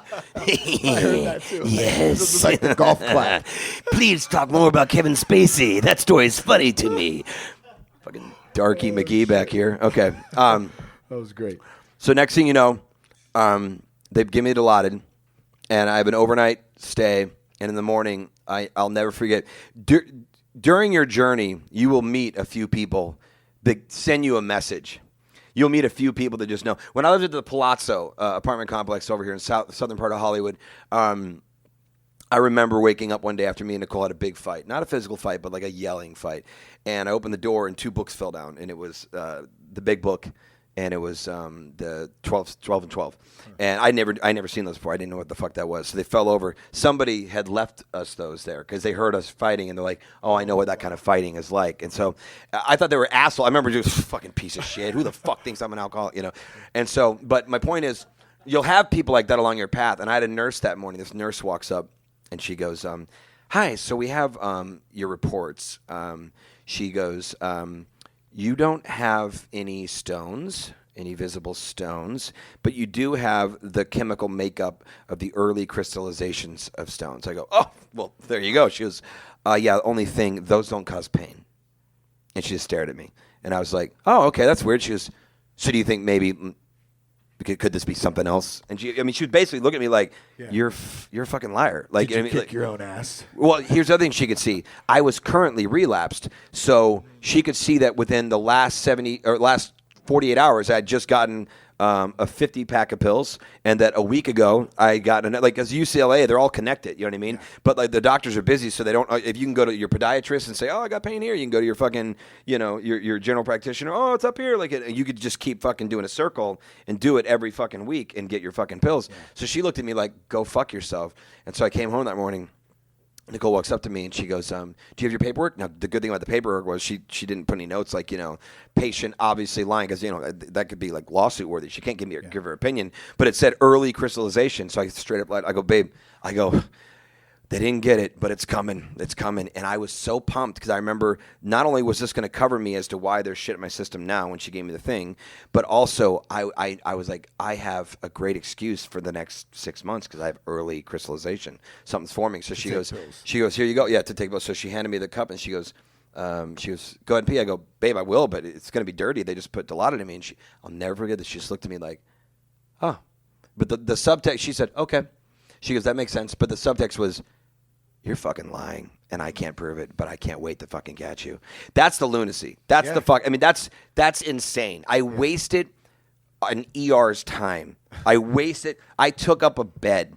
You know what I mean? Like that could kill someone. Meaning because if they're busy enough and they're just one hand short, death can happen in 1 second. If one person gets to one person 1 second late, if they could have gotten there 1 second sooner and saved them, what if that 1 second is because I was the one tying that person? Like, that one's really hard to live with. That one, as funny as it is in some ways, it's really hard to live with. And you're still married. Which that's also funny. Yeah, that's hilarious. Yeah, that's fucking, After all of that, yeah. I mean, you got it's a damn good woman.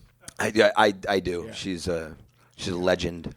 I think we got the light on back there. Can we finish up with 7 and 7? Well, Rick could use some light for sure in his life. Yeah. Rick's just back there drinking a fucking Mr. Pibb, reading Mein Kampf. Oh, he's got it too. Yeah. And thank you, bro. Thank you for sharing and just for being open, man. I mean, that's what this shit's about. Man. That's why I created this, just so we could share and have a good time. Like you said, sharing those stories in a meeting. Like somebody, even though you're getting it off your chest, that's something that somebody may need to hear that could potentially save their life, their marriage. Anything. You know what I mean? So I appreciate it, bro. All right, 7 and 7, real quick. What's the first thing you do every morning when you wake up?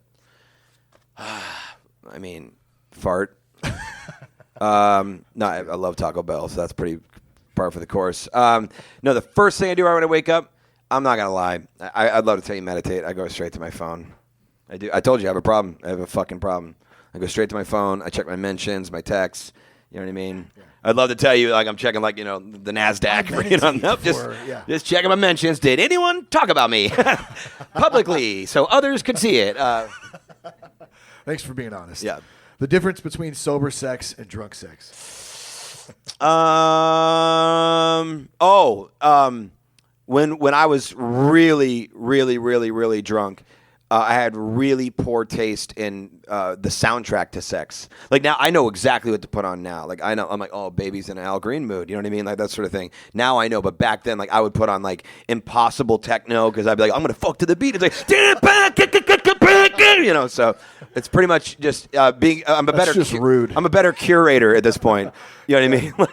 I don't really fuck to Bauhaus anymore. So you're considerate. Yeah, somewhat. Yeah. Are you a folder or a crumpler? Crumpler all day. Oh, shit, you're a crumpler. All day. Anyone else? A fold is just a dude, Foley listen, man, if you fold it, it's like a fucking anal loofah. You know what I mean? Like you're getting everything. There's fucking alleys and corners that, that shit needs to go down. If it's flat, it's just pushing it to the sides. Like you're like a fucking pointless street cleaner. You're like an anal street cleaner. It's not doing anything, it's just moving it around, So sorry. I love it. I didn't pin you as a crumpler though. I'm a Can you fucking pin somebody as a That's fucking weird. I don't know. I gotta stop, dude. All right. But I'll tell you who's definitely a crumpler. Jeffrey Tambor. You know who that is. All right, never mind. He's a character actor. Mark got it. All right, that's fine. Thanks, Mark. For Yeah, that. the millennials are like, huh? Who? Would you rather be a Scientologist, president of the local bowling club, Mormon on a mountain bike wearing a bike helmet mowing random people's lawns, or drunk? How many options was that? I think it was 4. Wait, what's the first one? I think I know. Scientologist. That one's already out. Okay. President of the local bowling club. I don't like that. That sounds fun. Mormon on a mountain bike wearing a helmet mowing random people's lawns is an act of service.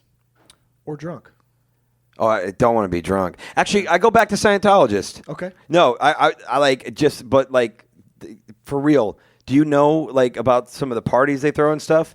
Like they literally, Tom Cruise gets these like video introductions where there's like fucking Mission Impossible music playing underneath. You know what I mean? It's like a whole presentation. Yeah, it's literally religion. It's like the WWE version of religion. Ooh. You know what I mean? Like, please welcome to the stage, Tom Cruise. And there's like this huge intro, and he comes out wearing all white with his hands up. That sounds fun, dude. It's pretty interesting. Yeah, I got to say. All right, if AA and NA got into an all-out brawl, who would win? Oh man, well it's tough because NA's like gangster, Cypress Hill listening fucking extras from Training Day, True. And then AA is a bunch of fucking crybabies, but we don't stop. That's the thing. We're sensitive, but we obsess, and NA, dude, because they got more guns, dude. You don't bring a knife to a gunfight, all right? Very good. Yeah, NA wins all day. So that's for the course then, because every answer was NA, so NA would absolutely win in the brawl, according to this show. Whatever the fuck. Number 6, best advice your sponsor or mentor has ever given you. My sponsor always says to me, everything's all right, and everything's going to be okay. And I need that all the time. It's good. Yeah. Last question. Anyone out there listening who may be struggling, what can you share with them that may help them along the way?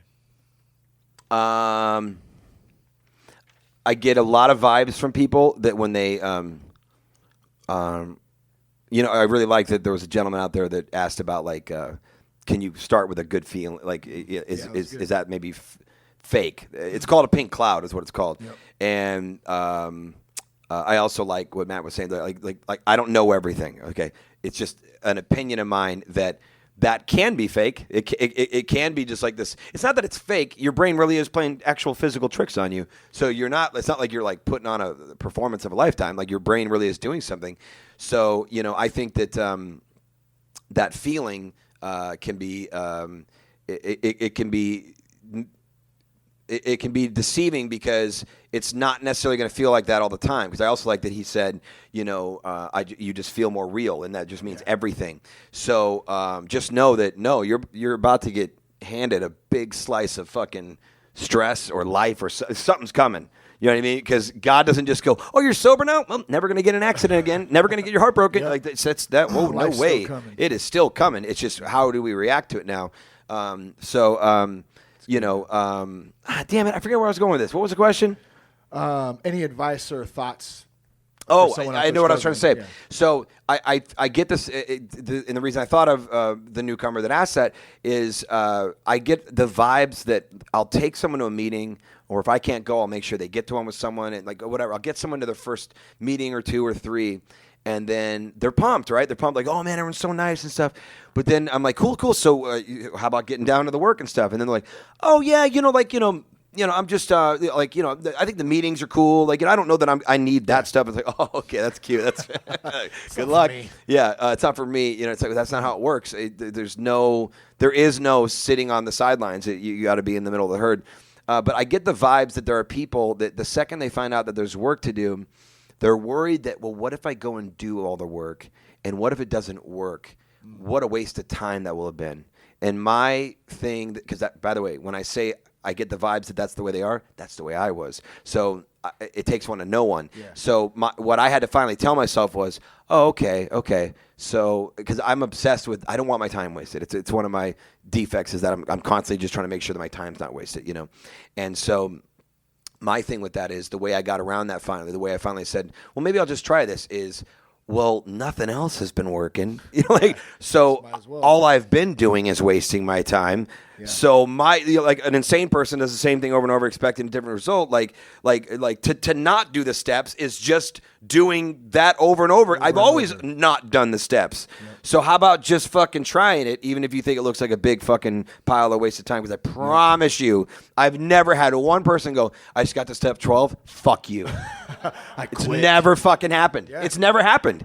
And listen, maybe people are lying to me because I yell a lot and I'm intense and they're scared of me. I don't know. I can't fucking make those promises to you. We'll find out. But you know what? I can't yell anymore, so I don't think people are still lying to me because, Daddy fucking messed that up, okay? Yeah. I mean, if you want to Vince Vaughn this, we can do this all night long, okay? I mean, here we are talking about sobriety in a dark fucking room, right? You got Coke? Blink twice. Who's got Coke? All right, I don't even know what's happening right now, okay? I mean, Daddy says we got to go, so Daddy says we got to go. But, anyway, new guy. Fucking stick with it, baby. Hell yeah, bud. Skyler Stone. Thank you. Thank you very much. I hope you guys enjoyed the show. Thanks again for tuning in. Thanks to the Improv for having us out. Thanks to all of our guests. Thanks to our sponsor, Foundations Recovery Network and Humans Music. Be sure to check those guys out too. You can check us out at thatsoberguy.com. Connect with us one more time on Instagram at RealThatSoberGuy, at Shane Raymer on Twitter. Peace, love, and respect. Keep your blood clean. To keep my head on straight, I've been trying to keep my head on straight. I've been trying to keep my head on straight. You still say that I don't know anything about you. Oh, I don't know anything about you, but I know what you do in the back room. And you still say that I don't know anything about you. Oh, I don't know anything about you.